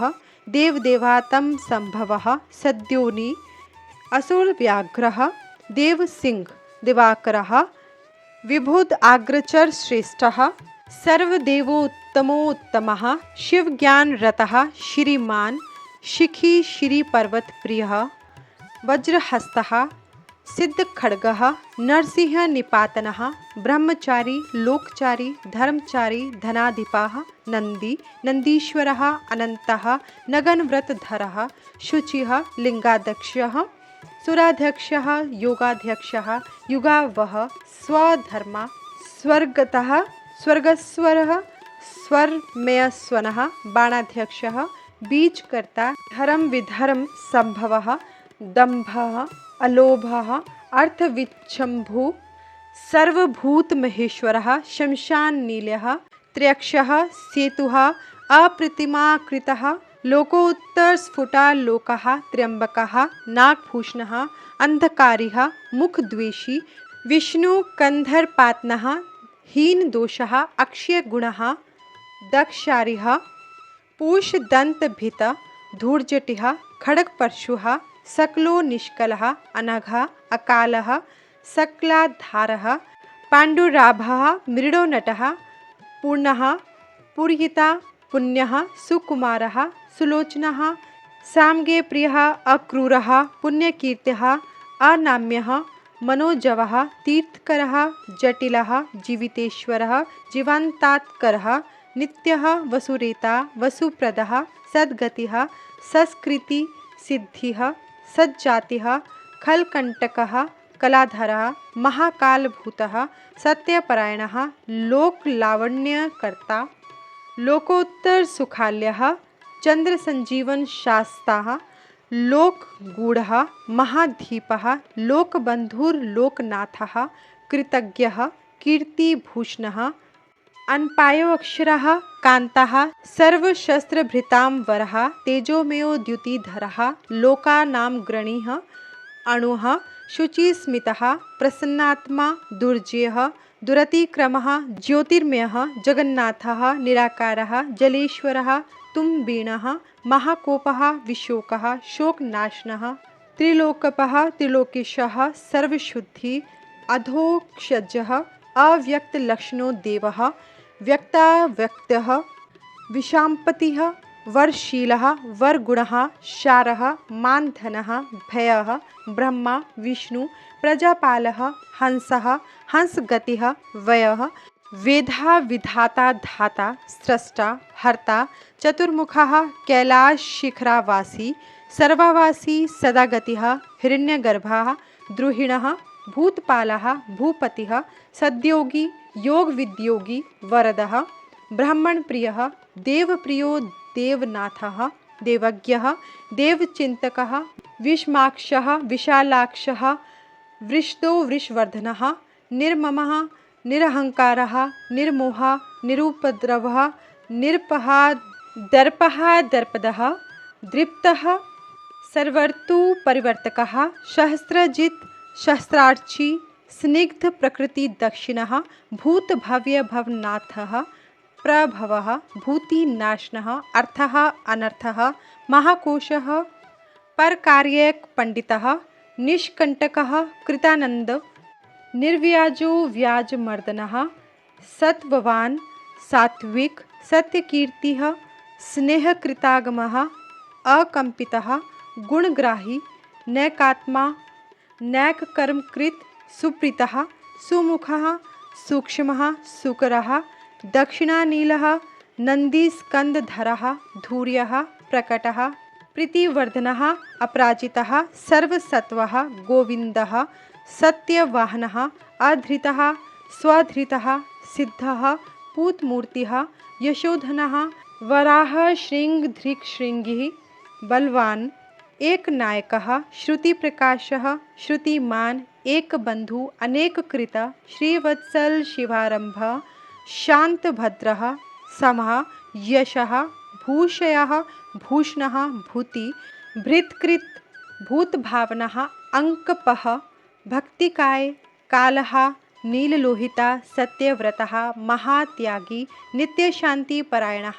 परार्थवृत्तिर्वर्तः विरक्तः विशारदः शुभदः शुभकर्ता शुभनामः शुभः स्वयं अनर्थितः अगुणः साक्षी अकर्ता कनकप्रभः स्वभावभद्रः मध्यस्थः शत्रुघ्नः विघ्ननाशनः शिखण्डी कवची शूली जटी मुंडी च कुंडली अमृत्युः सर्वदृक्सिंह तेजोराशिर्महामणिः असंख्येयो अप्रेम्यात्मा वीर्यवान् वीर्यकोविदः वेद्य वियोगात्मा परावरमुनीश्वरः अनुत्तमो दुराधर्षः मधुरप्रियदर्शनः सुरेशः शरणं सर्वः शब्दब्रह्मसताङ्गतिः कालपक्षः कालकालः कङ्कणीकृत वासुकिः महेशवासः महीभर्ता निष्कलंक विशृङ्खलः द्युमणिस्तरणिः धन्यः सिद्धिदः सिद्धिसाधनः विश्वतः संवृतः स्तुत्यः व्युडोरस्कः महाभुजः सर्वयोनिः निरान्तकः नरनारायणप्रियः निर्लेपो निष्प्रपञ्चात्मा निर्व्यङ्ग व्यङ्गनाशनः स्तव्य स्तवप्रियः स्तोता व्यासमूर्तिः निरङ्कुशः निर्वद्यं योपायः विद्याराशिः रसप्रियः प्रशान्तबुद्धि अक्षुण्णः संग्रही नित्यसुन्दरः वैयाग्रधूर्यः धाधीशः शाकल्यः शर्वरीपतिः परमार्थ गुरुर्दत्तः सूर्यः आश्रितवत्सलः सोमः रसज्ञ रसदः सर्वसत्वालंबनः। हरिओम। सूत जी बोले, हे मुनियों, इस प्रकार श्री हरि विष्णु ने प्रतिदिन सहस्त्र नामों का पाठ करके भगवान शिव की स्तुति एवं पूजन कर उनके शिवलिंग पर प्रत्येक नाम पर कमल का पुष्प चढ़ाया। अब सूत जी शिव सहस्त्र नाम का फल के बारे में बताते हुए इस प्रकार बोले, हे मुनिगणों, श्री हरि विष्णु ने भगवान शिव को प्रसन्न करने हेतु उनके सहस्त्र नामों का पाठ आरंभ किया। वे एक नाम का जाप करते और कमल पुष्प शिव जी को अर्पित करते। इस प्रकार वे प्रतिदिन सहस्त्र कमल पुष्प अपने आराध्य शिव को अर्पित करते थे। एक दिन शिव जी की लीलावश एक कमल का पुष्प कम पड़ गया। तब अपने व्रत को पूरा करने हेतु श्री हरि ने अपने एक नेत्र कमल के स्थान पर शिव जी को अर्पित किया, जिससे प्रसन्न होकर कल्याणकारी शिव ने उन्हें सुदर्शन चक्र प्रदान किया। भगवान शिव बोले, हे श्री हरे, आपने मेरे स्वरूप का स्मरण करते हुए शिव सहस्त्र नाम का पाठ किया है, इसलिए आपके सभी मनोरथों की सिद्धि होगी। मेरे द्वारा दिया गया यह सुदर्शन चक्र तुम्हें सदैव भयमुक्त करता रहेगा। जो भी मनुष्य प्रातःकाल शुद्ध हृदय एवं भक्ति भावना से प्रतिदिन मेरे सहस्त्र नामों का पाठ करेगा, उसे सभी सिद्धियां प्राप्त हो जाएंगी। उसे किसी भी प्रकार का दुख या भय नहीं होगा। इस महास्तोत्र का 100 बार पाठ करने से अवश्य कल्याण होता है, सभी प्रकार के रोग नष्ट हो जाते हैं तथा अभीष्ट फल की प्राप्ति होती है। इस प्रकार इस सहस्त्रनाम स्तोत्र का पाठ करने से मनुष्यों को सभी प्रकार के सुखों की प्राप्ति होती है तथा उसकी सभी मनोकामनाएं अवश्य पूर्ण होती है। साथ ही वह जीवन मरण के झंझटों से छूटकर मोक्ष को प्राप्त करता है। यहाँ आपको बताना चाहेंगे कि भगवान शिव के प्रत्येक नाम से पहले ओम लगाकर नाम को चतुर्थी विभक्ति में करके यदि अंत में नमः लगाकर संपूर्ण वाक्य का सस्वर उच्चारण करते हुए पूजन अभिषेक आदि किया जाए तो परम कल्याणकारी होता है। यह भगवान शिव के इन उत्तम वचनों को सुनकर श्री हरि बहुत प्रसन्न हुए और बोले, हे देवादिदेव महादेव जी, मैं आपका दास हूँ और आपकी शरण में हूँ। मैं सदा आपकी भक्ति में लगा रहूँगा। आप मुझ पर सदैव इसी प्रकार अपनी कृपा दृष्टि बनाए रखें। तब शिव जी बोले, हे विष्णु, मैं तुम्हारी अनन्य भक्ति से संतुष्ट हूँ। तुम सभी देवताओं में श्रेष्ठ और स्तुति के योग्य होंगे। तुम इस जगत में विशंभर नाम से विख्यात होंगे। यह कहकर शिव जी वहां से अंतर्धान हो गए। भगवान विष्णु भी वरदान से प्रसन्न होकर अपने आराध्य शिव जी का धन्यवाद करते हुए वैकुंठ लोक को चले गए। फिर वे प्रतिदिन शिव जी के सहस्त्रनाम स्तोत्र का पाठ करने लगे और अपने भक्तों को भी इसका उपदेश देने लगे। हे मुनिगणों, इस प्रकार मैंने आपको शिव जी सहस्त्रनाम स्तोत्र का फल बताया। इसे पढ़ने अथवा सुनने से सभी पापों का नाश हो जाता है। इसके आगे सूत जी शिव भक्तों की कथा सुनाते हुए कहते हैं, हे मुनियों, अब मैं आपको भगवान शिव की उपासना की एक कथा बताता हूँ। यह कथा एक बार ब्रह्मा जी ने देवऋषि नारद को सुनाई थी। ब्रह्मा जी ने कहा, हे देवऋषि नारद, एक बार मैंने विष्णु जी तथा देवी लक्ष्मी ने मिलकर भगवान शिव का पूजन किया, जिसके फलस्वरूप हमारी सभी मनोकामनाएं पूरी हुई। भगवान शिव का पूजन तो दुर्वासा, विश्वामित्र, दधीचि, शक्ति, गौतम, कर्णाद, भार्गव, बृहस्पति, वैशंपायन, पराशर, व्यास, उपमन्यु, याज्ञवल्क्य, जैमिनी, गर्ज आदि अनेक महामुनि सदा किया करते हैं। यही नहीं, शौनक, अतिथि एवं देवराज, इंद्र, वसु, साध्य, गंधर्व, किन्नर आदि देवता ही नहीं, हिरण्यकशिपु, हिरण्याक्ष, बाणासुर, वृषपर, वादनु आदि महादानव भी त्रिलोकीनाथ भगवान शिव की भक्ति में मगन रहते हैं। वासुकी, शेष, तक्षक, गरुड़ आदि पक्षीगण भी शिव जी के परम भक्त हैं और उनका पूजन करते हैं। सूर्य, चंद्र, स्वयंभुव, राजा मनु, उत्तानपाद, ध्रुव, ऋषभ, भरत आदि अनेक गणमान्य कीर्ति प्राप्त महाराज और सम्राट भी शिव जी के परम भक्त हुए हैं। राजा दिलीप, रघु, ऋतिज्ञ, गुरु वशिष्ठ की आज्ञा से अयोध्या के सूर्यवंशी राजा दशरथ ने अपनी रानियों के साथ भगवान शिव जी का पूजन किया था। तब सर्वेश्वर शिव ने अपनी कृपा दृष्टि उन पर कर अपना आशीर्वाद प्रदान किया था। शिव जी के पूजन के फलस्वरूप ही राजा दशरथ की बड़ी रानी कौशल्या के गर्भ से श्री विष्णु के अवतार श्री राम, सुमित्रा से शेषावतार लक्ष्मण और शत्रुघ्न, एवं कैकेयी के गर्भ से भरत ने जन्म लिया। श्री राम भगवान शिव के परम भक्त थे और गले में रुद्राक्ष की माला धारण करते थे। महर्षि वशिष्ठ ने अपनी तपस्या के बल से सुद्युम्न को पुत्र प्राप्त होने का वरदान प्रदान किया था। एक दिन सुद्युम्न घूमते घूमते उस वन में पहुंच गए जहां पहुंचकर प्रत्येक पुरुष स्त्री हो जाता है। ऐसा भगवान शिव के पार्वती जी को दिए वरदान के कारण होता है। उस वन में पहुंचकर सुद्युम्न भी स्त्री बन गए। स्त्री भाव को प्राप्त हो जाने के कारण वे बहुत दुखी थे। तब उन्होंने भक्ति भाव से भगवान शिव की आराधना की। उन्होंने शिव जी का पार्थिव लिंग स्थापित किया और उसका पूजन करके आराधना आरंभ कर दी। शिव जी ने प्रसन्न होकर उनके दुख को दूर किया। शिव जी की कृपा से सुद्युम्न एक महापुरुष और एक महास्त्री बन जाते थे। कुछ समय पश्चात उन्होंने वन में जाकर शिव जी की घोर तपस्या की। तब भगवान शिव की कृपा से उन्हें शिव भक्ति द्वारा मोक्ष की प्राप्ति हुई। इसी प्रकार श्री विष्णु जी के अवतार श्री कृष्ण ने त्रिलोकीनाथ भगवान शिव की बद्रीगिरी नामक पर्वत पर 7 महीने तक अखंड तपस्या कर उन्हें प्रसन्न किया था। देवादिदेव महादेव जी ने उन पर अपनी कृपा की, जिसके फलस्वरूप श्री कृष्ण ने पूरे ब्रह्मांड को अपने वश में कर लिया था। यही नहीं, उन्होंने अनेक राक्षसों एवं दैत्यों का संहार भी किया था। इस संसार में वे गुरु के रूप में पूजित थे। श्री कृष्ण के वंश में उत्पन्न प्रद्युम्न सांब भी भगवान शिव के परम भक्त हुए। मुनियों, भक्त वत्सल कल्याणकारी भगवान शिव की आराधना में देवता, ऋषि, मुनि, मनुष्य और राक्षस भी सदा तत्पर रहते हैं। शिव जी के भक्तों की गणना असंभव है। इसके बाद ऋषिगण सूत जी से पूछते हैं कि हमें वह व्रत बताइए जिससे त्रिलोकीनाथ कल्याणकारी भगवान शिव प्रसन्न होते हैं, उसके बारे में बताइए और व्रत का विधान भी बताइए।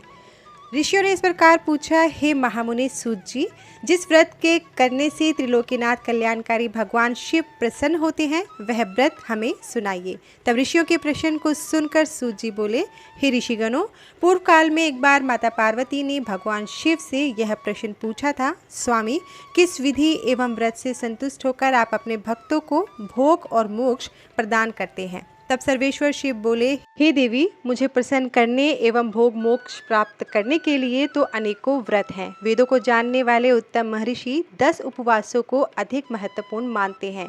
इन व्रतों का विधि विधान मैं आपको बताता हूँ। प्रत्येक महीने की अष्टमी को व्रत करें तथा रात के समय ही व्रत को खोलकर भोजन करें, परंतु कालाष्टमी पर रात में भी भोजन न करें।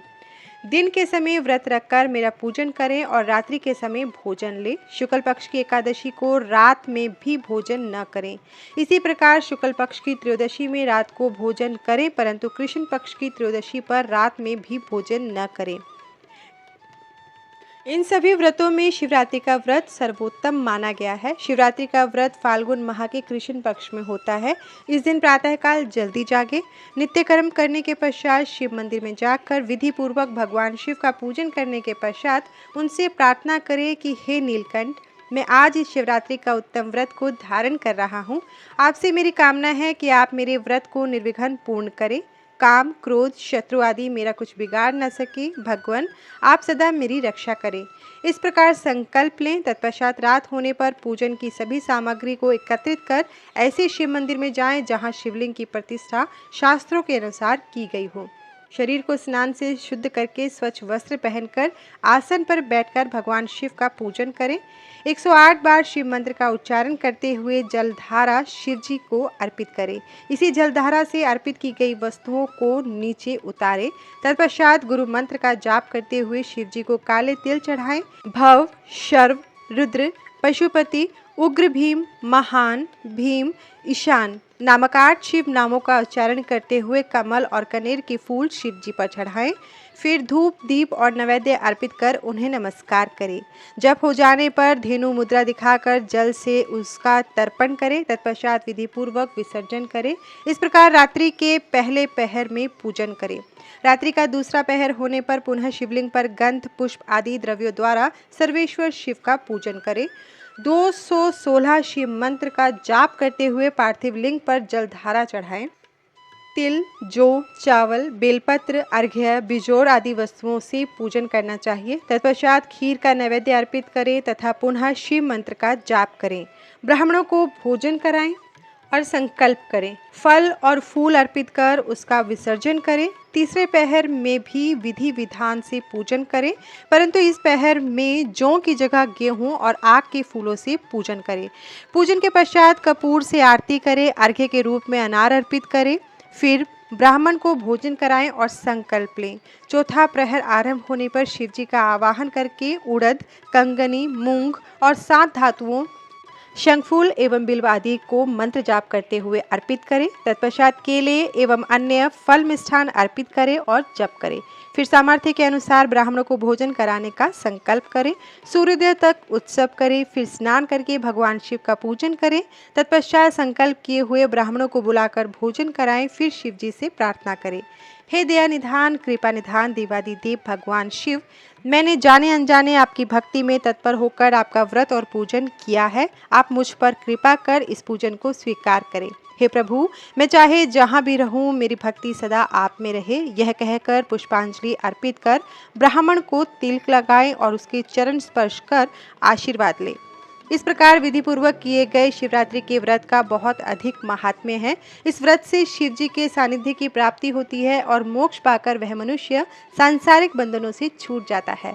इस उत्तम व्रत का महात्म्य श्री पार्वती जी एवं श्री हरिविष्णु ने भी सुना। फिर शिव महिमा का गुणगान करते हुए वे बैकुंठ लोक को चले गए और वहां जाकर विष्णु जी ने लोक कल्याण हेतु इस महाव्रत को किया। शिवरात्रि के व्रत के उद्यापन की विधि बताते हुए सूत जी कहते हैं, हे ऋषिगणों, अब मैं आपको शिवरात्रि के महाव्रत के उद्यापन की विधि बताता हूँ। 14 वर्षों तक शिवरात्रि के व्रत का नियम पूर्वक पालन करना चाहिए। त्रयोदशी के दिन सिर्फ एक बार भोजन करें। शिव चतुर्दशी को निराहार व्रत को पूरा दिन करें। रात को शिवालय में गौरी तिलक मंडप की रचना करें। उसके बीच में लिंग व भद्र मंडल की रचना करें। उसी स्थान पर प्रजापत्य नामक कलशों की स्थापना करें। उस कलश के वाम भाग में पार्वती जी एवं दक्षिण में शिव जी की प्रतिमा स्थापित करें एवं उनका पूजन करें। व्रत करने वाले मनुष्यों को ऋत्विजों के साथ आचार्य का वर्ण करके उनकी आज्ञा से शिव जी का आवाहन करके विसर्जन तक पूरी रात्रि शिव जी का विधि पूर्वक पूजन करना चाहिए। भगवत संबंधी कीर्तन, गीत व नृत्य करते हुए रात बितानी चाहिए। प्रातः स्नान आदि से निवृत्त हो विधि के अनुसार होम करें। फिर प्रजापत्य का पूजन कर ब्राह्मणों को भक्तिपूर्वक भोजन कराएं। भोजन कराने के पश्चात ऋत्विजों को वस्त्र आभूषण दे तथा बछड़े सहित गौ का दान आचार्य को करें। तत्पश्चात शिव जी से प्रार्थना करें कि हे देवादिदेव, आप हम पर प्रसन्न हो और हमारी पूजा स्वीकार करें। यह कहकर मंडप की सब सामग्री भी आचार्य को दान कर दे। तत्पश्चात नम्रतापूर्वक दोनों हाथ जोड़कर मस्तक झुकाकर प्रेम से महाप्रभु देवादिदेव भक्तवत्सल भगवान शिव से प्रार्थना करें। हे देवादिदेव महादेव देवेश्वर शरणागत वत्सल, शिवरात्रि के इस महाव्रत से संतुष्ट होकर आप मुझ पर कृपा करें। प्रभु, मैंने भक्तिपूर्वक विधि अनुसार इस शुभ व्रत को पूर्ण किया है। फिर भी यदि कोई त्रुटि रह गई है तो कुछ कमी रह गई है तो मुझे क्षमा करें और मुझ पर अपनी कृपा दृष्टि करें। मैंने जाने अनजाने में जो भी जब पूजन किया है उसे सफल कर स्वीकार करें। इस तरह शिव जी से प्रार्थना कर उन्हें नमस्कार करें। जो मनुष्य इस विधि के अनुसार इस शुभ व्रत को पूर्ण करता है उसका व्रत अवश्य ही सफल होता है। इस व्रत के प्रभाव से उस मनुष्य को मनोवांछित सिद्धि प्राप्त होती है। इसके बाद सूत जी निषाद चरित्र के बारे में बताते हुए इस प्रकार कहते हैं, हे ऋषियों, प्राचीन काल में गुरु द्रुह नामक भील अपने परिवार के साथ जंगल में रहता था। उसका कार्य पशुओं का वध करना था। इसी तरह से वह अपने परिवार का लालन पालन करता था। एक दिन की बात है, उसके घर में खाने पीने के लिए कुछ भी नहीं था। तब उसके माता पिता एवं अन्य सदस्य भूख से व्याकुल होकर भील से बोले कि हम भूख से मर रहे हैं, कुछ खाने का प्रबंध करो। यह सुनकर उस भील ने अपना धनुष बांध लिया और शिकार की तलाश में चल दिया। संयोगवश यह शिवरात्रि का ही पावन दिन था।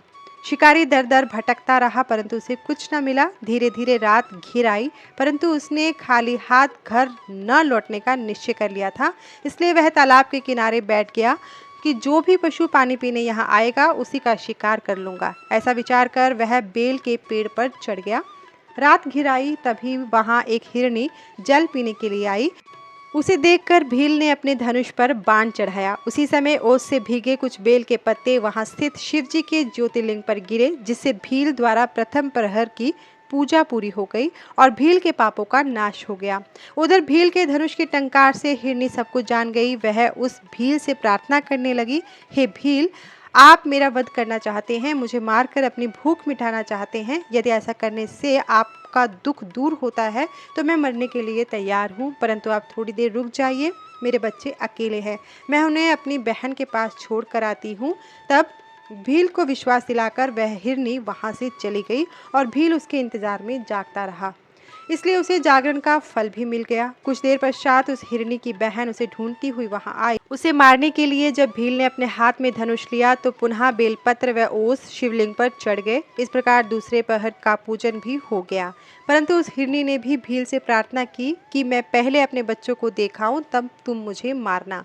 भील की आज्ञा दे देने पर वह हिरनी भी पानी पीकर वहां से चली गई और भील हिरनी का इंतजार करने लगा।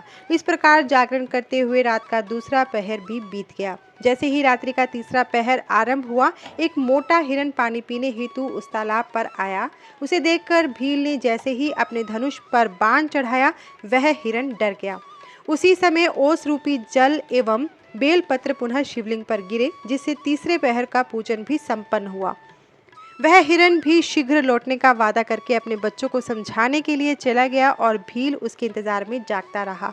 उधर दूसरी ओर वे तीनों, दो हिरनी व हिरन, घर पर एकत्रित हुए और उन्होंने सारी बातें एक दूसरे को बताई। जब तीनों को यह ज्ञात हुआ कि तीनों ने ही भीलराज से वादा किया है, तब वे अपने बच्चों को ठीक से रहने की आज्ञा देकर वहां से तालाब की ओर चल दिए। बच्चों ने भी सोचा कि हम अपने माता पिता के बिना कैसे रहेंगे, इसलिए वे भी उनके पीछे पीछे चल पड़े। इस प्रकार हिरन, दो हिरनियां और उनके बच्चे एक साथ भीलराज के पास पहुंचे। इतने सारे शिकारों को एक साथ देखकर भीलराज बहुत प्रसन्न हुआ। जैसे ही उसने उन्हें मारने के लिए धनुष निकाला, एक बार फिर ओस रूपी जल एवं बेलपत्र वहां स्थित शिव ज्योतिर्लिंग पर चढ़ गए। इस प्रकार अनजाने में ही उसने चौथे पहर की पूजा भी पूरी कर ली, जिसके फलस्वरूप उसके सभी पाप कर्म नष्ट हो गए और उसे ज्ञान की प्राप्ति हुई। उसने अपने मन में विचार किया कि मुझसे श्रेष्ठ तो ये पशु हैं जो परोपकार के लिए अपने प्राण न्यौछावर करना चाहते हैं, और मैं मनुष्य होकर भी हत्या आदि बुरे कार्यों में संलग्न हूँ। ऐसा विचार कर भील बोला, हे मृगियों, तुम धन्य हो, तुम्हारा जीवन सफल है। तुम जाओ और प्रसन्नतापूर्वक निवास करो, मैं तुम्हें नहीं मारूंगा। भील के इतना कहते ही भगवान शिव ज्योतिर्लिंग से प्रकट हो गए। एकाएक इस प्रकार अपने सामने साक्षात देवादिदेव महादेव को पाकर उस भील की आंखों से अश्रुधारा बहने लगी और उसने प्रभु के चरण पकड़ लिए। तब शिवजी ने प्रसन्न होकर कहा, हे व्याध, तुम्हारे पूजन से मैं बहुत प्रसन्न हूँ। तुम श्रृंगवीरपुर जाकर आनंदपूर्वक निवास करो। प्रभु रामचंद्र तुम्हारे घर पधारेंगे और उनसे तुम्हारी मित्रता हो जाएगी। अंत में सुखों को भोग कर तुम्हें मोक्ष की प्राप्ति होगी। यह कहकर शिवजी वहां से अंतर्धान हो गए। हे ऋषियों, इस प्रकार एक पापी व्याध से अनजाने में हुए शिव चतुर्दशी व्रत से उसे भोग और मोक्ष की प्राप्ति हुई। इसके बाद ऋषि बोले, हे सूत जी, आपके मुख से हमने कई बार मुक्ति शब्द को सुना है। मुक्ति मिलने से क्या होता है? कृपा कर मुक्ति के स्वरूप का वर्णन करें। तब ऋषियों के प्रश्नों को सुनकर सूत जी बोले, हे ऋषिगणों, भगवान शिव की भक्ति पूर्वक आराधना करना अथवा उनका उपवास व्रत करने से मनुष्य के सभी पाप नष्ट हो जाते हैं और उसे मोक्ष अर्थात मुक्ति मिल जाती है। सारुमी, सालोक्य, सानिध्या और सायुज्य नामक 4 प्रकार की मुक्ति बताई गई है। इस संसार से मुक्ति शिवजी की कृपा से ही प्राप्त होती है।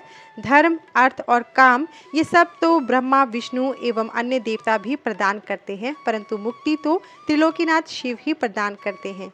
ब्रह्मा, विष्णु, रुद्र नामक त्रिदेव क्रमशः सत्व, रज और तम गुणों के स्वामी माने जाते हैं। भगवान शिव तो परब्रह्म परमात्मा हैं। वे सर्वेश्वर हैं और प्रकृति से परे हैं। कल्याणकारी सर्वेश्वर भगवान शिव ही विज्ञान में अव्यय, सर्वद्रष्टा, ज्ञान लभ्य, धर्म, अर्थ, काम और मोक्ष के फल को देने वाले हैं। कैवल्य नामक 5वीं मुक्ति है, जिससे सारी सृष्टि उत्पन्न हुई है और वही उसका पालन भी करती है। भगवान शिव का स्वरूप निष्कल और सकल 2 प्रकार का है। भगवान शिव का स्वरूप तो स्वयं ब्रह्मा, विष्णु, कुमार कार्तिकेय, नारद, व्यास, शुकदेव आदि महामुनि एवं देवता भी सही से नहीं जान पाए हैं। त्रिलोकीनाथ भगवान शिव सच्चिदानंद, सत्य, ज्ञान, अंतरहित, अव्यय, अविनाशी हैं। वे सगुण भी हैं और निर्गुण भी हैं। वे शुद्ध, निर्मल एवं उपाधि रहित हैं। वे परब्रह्म परमात्मा भगवान शिव ही सर्वत्र व्याप्त हैं। सूक्ष्म बुद्धि द्वारा भगवान शिव का भजन करने से ही अज्ञानता दूर होती है और सत्पुरुषों को शिव पद की प्राप्ति होती है। यद्यपि ज्ञान प्राप्ति अत्यंत कठिन है, परंतु भगवान शिव का शुद्ध मन से भजन करने से मुक्ति का मार्ग सरल हो जाता है।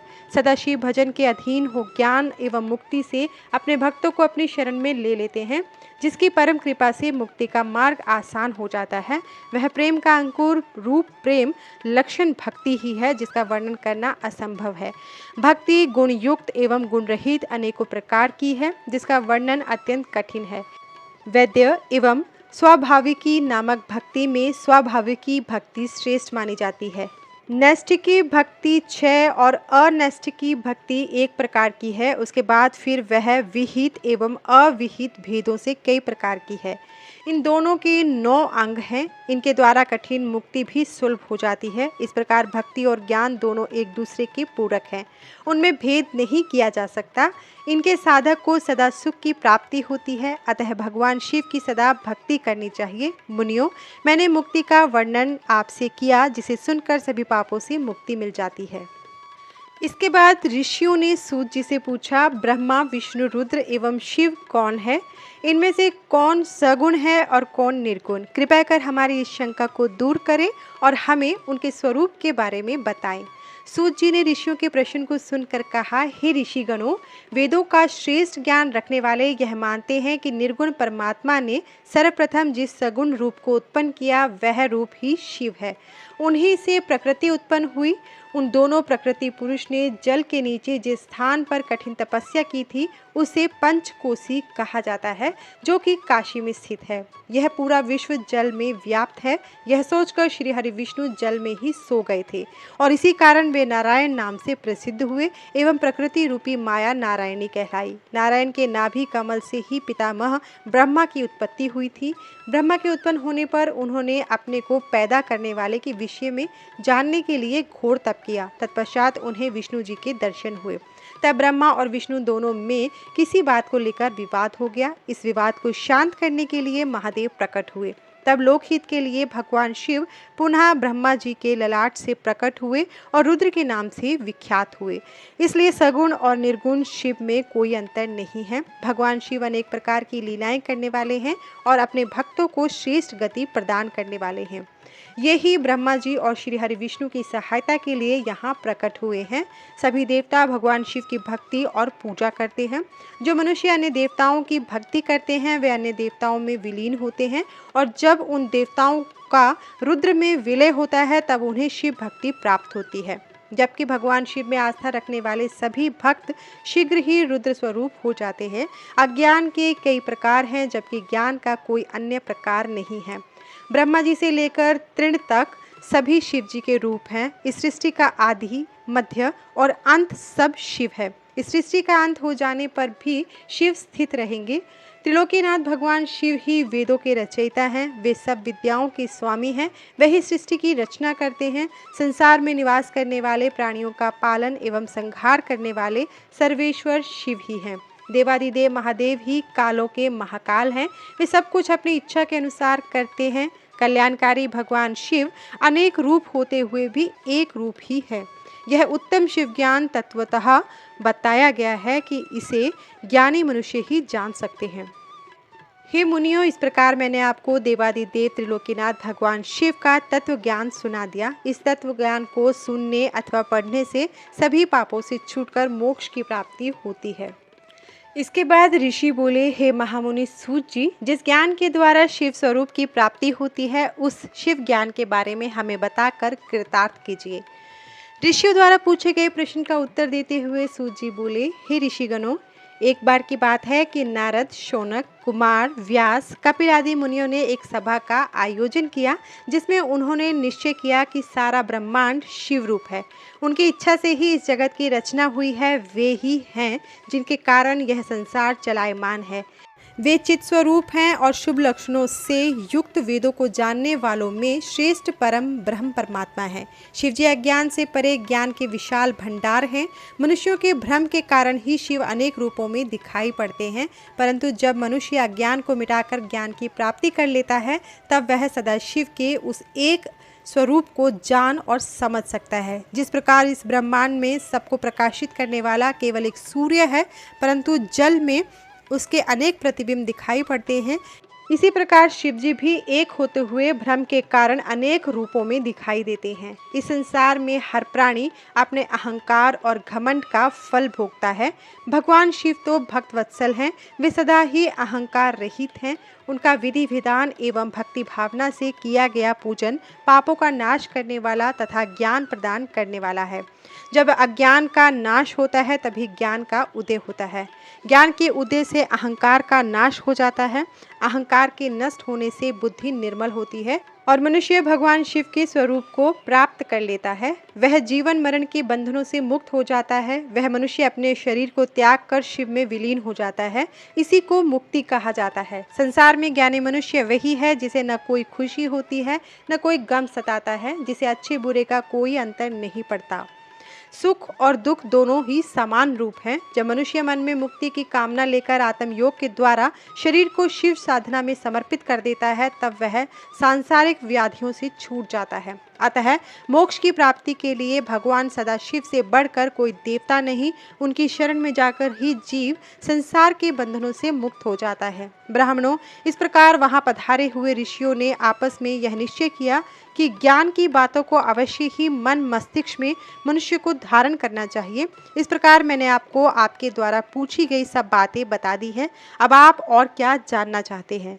ऋषि बोले, हे व्यास शिष्य सूत जी, हम आपको नमस्कार करते हैं। आप धन्य हैं और त्रिलोकीनाथ शिव के भक्तों में श्रेष्ठ हैं। आपकी अनुकंपा से हमारे मन की सभी शंकाएं मिट गई हैं और पापों का नाश करने वाले और मोक्ष देने वाले शिव तत्व के ज्ञान की प्राप्ति हुई है, जिससे आज हमारा जीवन सफल हो गया है। सूत जी बोले, हे द्विजो, जो मनुष्य श्रद्धाहीन, नास्तिक और भक्ति में रुचि नहीं रखता, उसे शिव तत्व ज्ञान का उपदेश नहीं देना चाहिए। इस शिव तत्व का ज्ञान का उत्तम उपदेश मुझे व्यास जी ने दिया है और यह ज्ञान उन्हें वेदों, पुराणों, शास्त्रों और इतिहास के अध्ययन से प्राप्त हुआ है। इसे एक बार सुनने से पापों का नाश हो जाता है, दोबारा सुनने से उत्तम भक्ति प्राप्त होती है और तीसरी बार सुनने से मनुष्य को मोक्ष की प्राप्ति होती है। इसलिए भोग और मोक्ष की कामना रखने वालों को शिव तत्व ज्ञान को बार बार सुनना चाहिए। यह शिव विज्ञान शिव जी को अत्यंत प्रिय है। यह ज्ञान भोग और मोक्ष प्रदान करने वाला है। इससे शिव जी में भक्ति बढ़ती है। शिव पुराण की इस आनंददायिनी पुण्यमयी चौथी संहिता का नाम कोटि रुद्र संहिता है। इसका भक्तिपूर्वक अध्ययन एवं श्रवण करने से परम गति की प्राप्ति होती है। इसी के साथ चौथी संहिता श्री कोटि रुद्र संहिता संपूर्ण होती है। श्री शिव पुराण की पांचवी संहिता श्री उमा संहिता की शुरुआत में सबसे पहले भगवान शिव को हाथ जोड़ के प्रणाम करके उनकी स्तुति। जो रजोगुण से संसार की सृष्टि करते हैं, सतगुण से सातों भुवनों को धारण करके उनका भरण पोषण करते हैं और तमोगुण से युक्त हो इस जगत का संहार करते हैं, जो इन तीनों गुणों की माया को त्याग कर पुनः शुद्ध रूप से स्थित हैं, उन सत्यानंद स्वरूप अनंत बोध में निर्मल परब्रह्म शिव का हम ध्यान करते हैं। वे सर्वेश्वर शिव की सृष्टि काल में ब्रह्मा, पालन के समय विष्णु और संहार के समय रुद्र नाम धारण करते हैं। सत्वगुण एवं सत्व भाव से ही उनकी प्राप्ति संभव है। श्री कृष्ण और उपमन्यु संवाद से शुरुआत होती है। ऋषि कहते हैं, हे महाज्ञानी व्यास शिष्य सूत जी, हम सब आपको नमस्कार करते हैं। आपने हम पर कृपा करके हमें कोटि रुद्र संहिता को सुनाया है। अब हमें उमा संहिता में वर्णित श्री पार्वती जी और शिव जी की अद्भुत लीलाओं के बारे में बताइए। ऋषियों की इस प्रार्थना को सुनकर सूत जी बोले, हे मुनिगणों, आपकी प्रसन्नता के लिए मैं परम दिव्य भोग और मोक्ष प्रदान करने वाले इस मंगलमय चरित्र को सुनाता हूँ। पूर्व काल में मुनि व्यास ने सनत कुमार जी से इस कथा को सुनाया था। सनत कुमार जी बोले, हे व्यास जी, श्री कृष्ण पुत्र पाने की इच्छा लेकर कैलाश पर्वत पर तपस्या करने पहुँचे। वहाँ उन्होंने उपमन्यु को तपस्या करते देखा और उनसे सब बातें कही तथा शिव महिमा बताने के लिए भी कहा। तब उपमन्यु बोले, हे श्री कृष्ण, एक बार जप करते हुए मैंने शिव जी का दर्शन किया। उनके पास अव्यय, गुह्य एवं अनेक दिव्य अस्त्र शस्त्र भी थे। शिव जी का त्रिशूल अत्यंत शक्तिशाली है एवं सागर के जल को एक पल में सुखा सकता है। इसी त्रिशूल से शिव जी ने लवणासुर का वध किया था। वहाँ मैंने एक फरसा देखा जो अत्यंत तीक्ष्ण धार वाला था। यही फरसा शिव जी ने परशुराम को दिया था। साथ ही वहाँ सुदर्शन चक्र भी था जो करोड़ों सूर्य के समान प्रकाशित हो रहा था। शिव जी का पिनाक नामक धनुष, तलवार, गदा आदि शस्त्र भी मैंने वहाँ देखे। तत्पश्चात मैंने त्रिलोकीनाथ कल्याणकारी भगवान शिव को वहाँ पर देखा। उनकी दाहिनी ओर ब्रह्मा जी हंस से जुते विमान में बैठे थे और बाईं ओर श्री हरि विष्णु गरुड़ पर बैठे हुए थे। मनु, भृगु आदि ऋषिगण, देवराज इंद्र सहित सभी देवता वहां उनके सम्मुख खड़े थे। रुद्र जी के पास ही नंदी एवं अन्य भूतगण बैठे थे। सभी हाथ जोड़कर अपने आराध्य देव की स्तुति कर रहे थे। उन्हें देखकर मैंने भी सर्वेश्वर शिव की स्तुति करनी आरंभ कर दी। तभी शिव जी ने मुझे साक्षात दर्शन दिए और बोले, हे ब्राह्मण, मैं आपकी भक्ति से प्रसन्न हूँ, अपना मनचाहा वर मांगो। शिव जी के उत्तम वचनों को सुनकर मैंने हाथ जोड़कर कहा, हे देवादिदेव महादेव, यदि आप मुझ पर प्रसन्न हैं तो मुझे अपनी अविरल भक्ति प्रदान करें। प्रभो, मुझे मेरे परिवार सहित दूध भात का भोजन सदा मिलता रहे। उपमन्यु के वचन सुनकर शिव जी बोले, तथास्तु। तुम सब मुनियों में परम ऐश्वर्यशाली होंगे तथा तुम्हें सदैव अमृतमय क्षीर की प्राप्ति होगी। जब भी तुम भक्ति भाव से मेरा ध्यान करोगे मैं तुम्हें दर्शन दूंगा। यह कहकर शिव जी वहाँ से अंतर्धान हो गए। हे कृष्ण, भगवान शिव ही सब तत्वों के ज्ञाता हैं, वे ही सर्वेश्वर हैं और इस जगत का हित और कल्याण करने वाले हैं। अतः पुत्र प्राप्ति हेतु तुम शिव जी की आराधना करो। इस पर श्री कृष्ण जी ने उपमन्यु से पूछा, हे ब्राह्मण राज, भगवान शिव के पूजन से जिन शिव भक्तों का उद्धार हुआ है, अर्थात शिव जी की विशेष कृपा जिन्हें प्राप्त हुई है, उनके विषय में बताइए। श्री कृष्ण के प्रश्न को सुनकर उपमन्यु बोले, हे कृष्ण, राक्षस राज हिरण्यकश्यपु ने शिव जी को अपनी घोर तपस्या से प्रसन्न किया। तब उन्होंने उसे ऐश्वर्य संपन्न राज्य प्रदान किया। उसी का पुत्र नंदन भी शिव जी से वरदान पाकर युद्ध में विजयी हुआ और उसने देवराज इंद्र को 10,000 वर्षों तक अपना दास बनाए रखा। इसी प्रकार सतमुख राक्षस ने शिव पूजन कर 1000 पुत्र प्राप्त किए। जब ऋषि याज्ञवल्क्य ने शिव जी की आराधना से उन्हें प्रसन्न किया तो वे वेदों के महान ज्ञाता हुए। व्यास मुनि को भी शिव कृपा से वेद, पुराण, इतिहास एवं शास्त्रों का ज्ञान प्राप्त हुआ। एक बार की बात है, शिव जी के क्रोध से पृथ्वी का सब जल सूख गया था। तब सब देवताओं ने शिव जी को उनकी आराधना करके प्रसन्न किया। उस समय शिव जी ने अपने कपाल से जल प्रकट किया था। राजा चित्रसेन की भक्ति से प्रसन्न होकर शिव जी ने उन्हें निर्भय कर दिया। शिव भक्ति से एक साधारण से गोप श्रीकर को परम सिद्धि प्राप्त हुई। सीमंतनी के सोमवार के व्रत के पुण्य एवं भक्ति फल से शिव जी ने उनके पति चित्रांगद की रक्षा की। चंचला नामक व्यभिचारिणी स्त्री के गोकर्ण में कथा सुनने से भक्तवत्सल भगवान शिव ने उसके सभी पापों का नाश कर दिया और उसके पति विंदु को भी सद्गति प्रदान की। महाकाय नामक व्याध ने शिव भक्ति से सद्गति पाई। महामुनि दुर्वासा को शिव भक्ति से मोक्ष की प्राप्ति हुई। यही नहीं, ब्रह्मा जी ने शिव आराधना द्वारा इस पूरी सृष्टि की रचना की। मार्कंडेय जी भगवान शिव की कृपा से ही दीर्घायु हुए। भगवान शिव के वर्ष से ही शांडिल्य जगत प्रसिद्ध एवं पूजनीय हुए। इस प्रकार मैंने आपको शिव जी के अनेक भक्तों के बारे में बताया जिन्हें शिव कृपा से रिद्धि सिद्धि की प्राप्ति हुई। इसके बाद श्री कृष्ण ने उपमन्यु से पूछा, हे महामुने, क्या भगवान शिव मुझे भी दर्शन देंगे? उनकी बात सुनकर उपमन्यु बोले, अवश्य ही भगवान शिव आपको दर्शन देंगे। मैं आपको एक अद्भुत मंत्र बताता हूँ जिसके जाप से निश्चय ही शिव जी प्रसन्न होकर न केवल आपको दर्शन देंगे अपितु आपकी पुत्र प्राप्ति की इच्छा भी अवश्य पूरी करेंगे। तब उन्होंने श्री कृष्ण को शिव महिमा का वर्णन करते हुए पंचाक्षरी मंत्र की दीक्षा दी।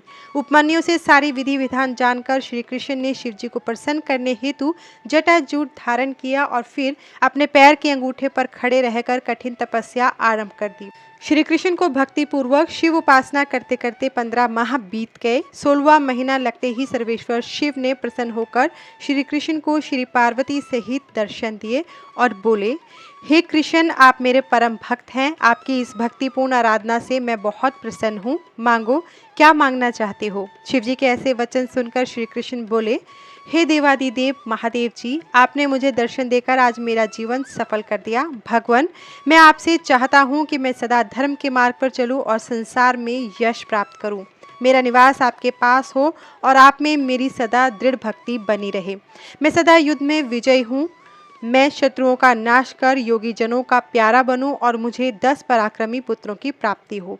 श्री कृष्ण के वचनों को सुनकर शिव जी ने प्रसन्नतापूर्वक उन्हें सभी वर प्रदान कर दिए। श्री पार्वती जी ने लोक कल्याण हेतु ब्राह्मणों की सेवा करने का वर प्रदान किया। तत्पश्चात श्री पार्वती अंतर्धान हो गए। तब श्री कृष्ण भी प्रसन्नतापूर्वक उपमन्यु के पास पहुंचे और उन्हें अपने वरदान के बारे में बताकर वे अपनी नगरी द्वारिका को चले गए।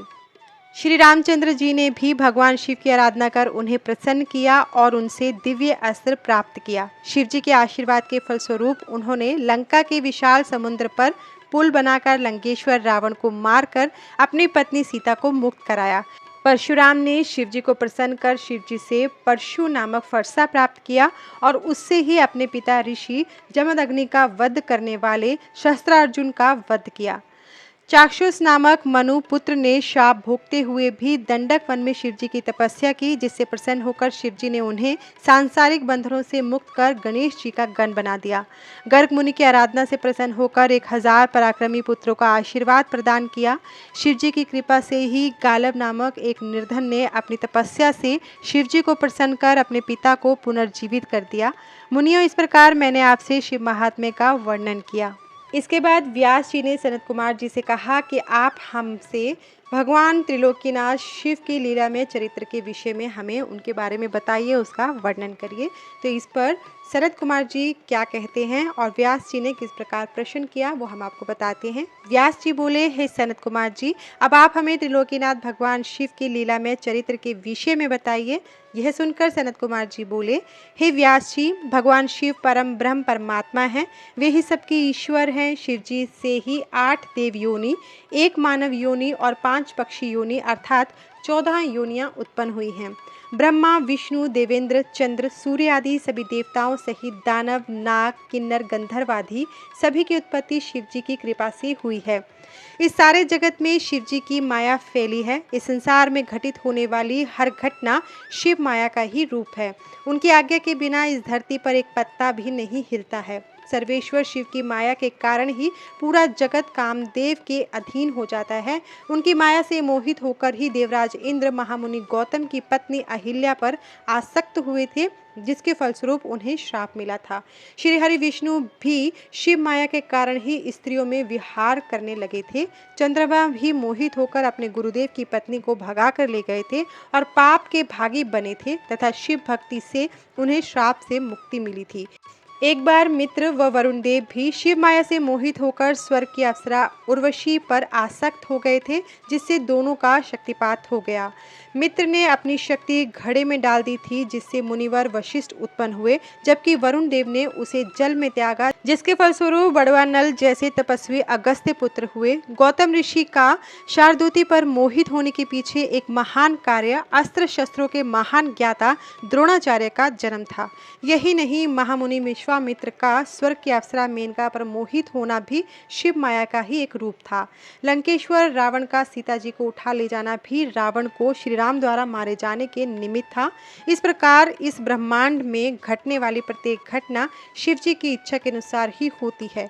शिव जी की माया पूरे जगत में व्याप्त है, जिसका पूर्ण वर्णन करना मेरे लिए क्या किसी के लिए भी संभव नहीं है। इसी के साथ आज का अध्याय समाप्त होता है। कल के अध्याय में हम शुरुआत करेंगे नरक में गिराने वाले पापों का वर्णन करते हुए और साथ में पाप पुण्य का वर्णन आदि से संबंधित कथाओं के द्वारा जानेंगे। धन्यवाद।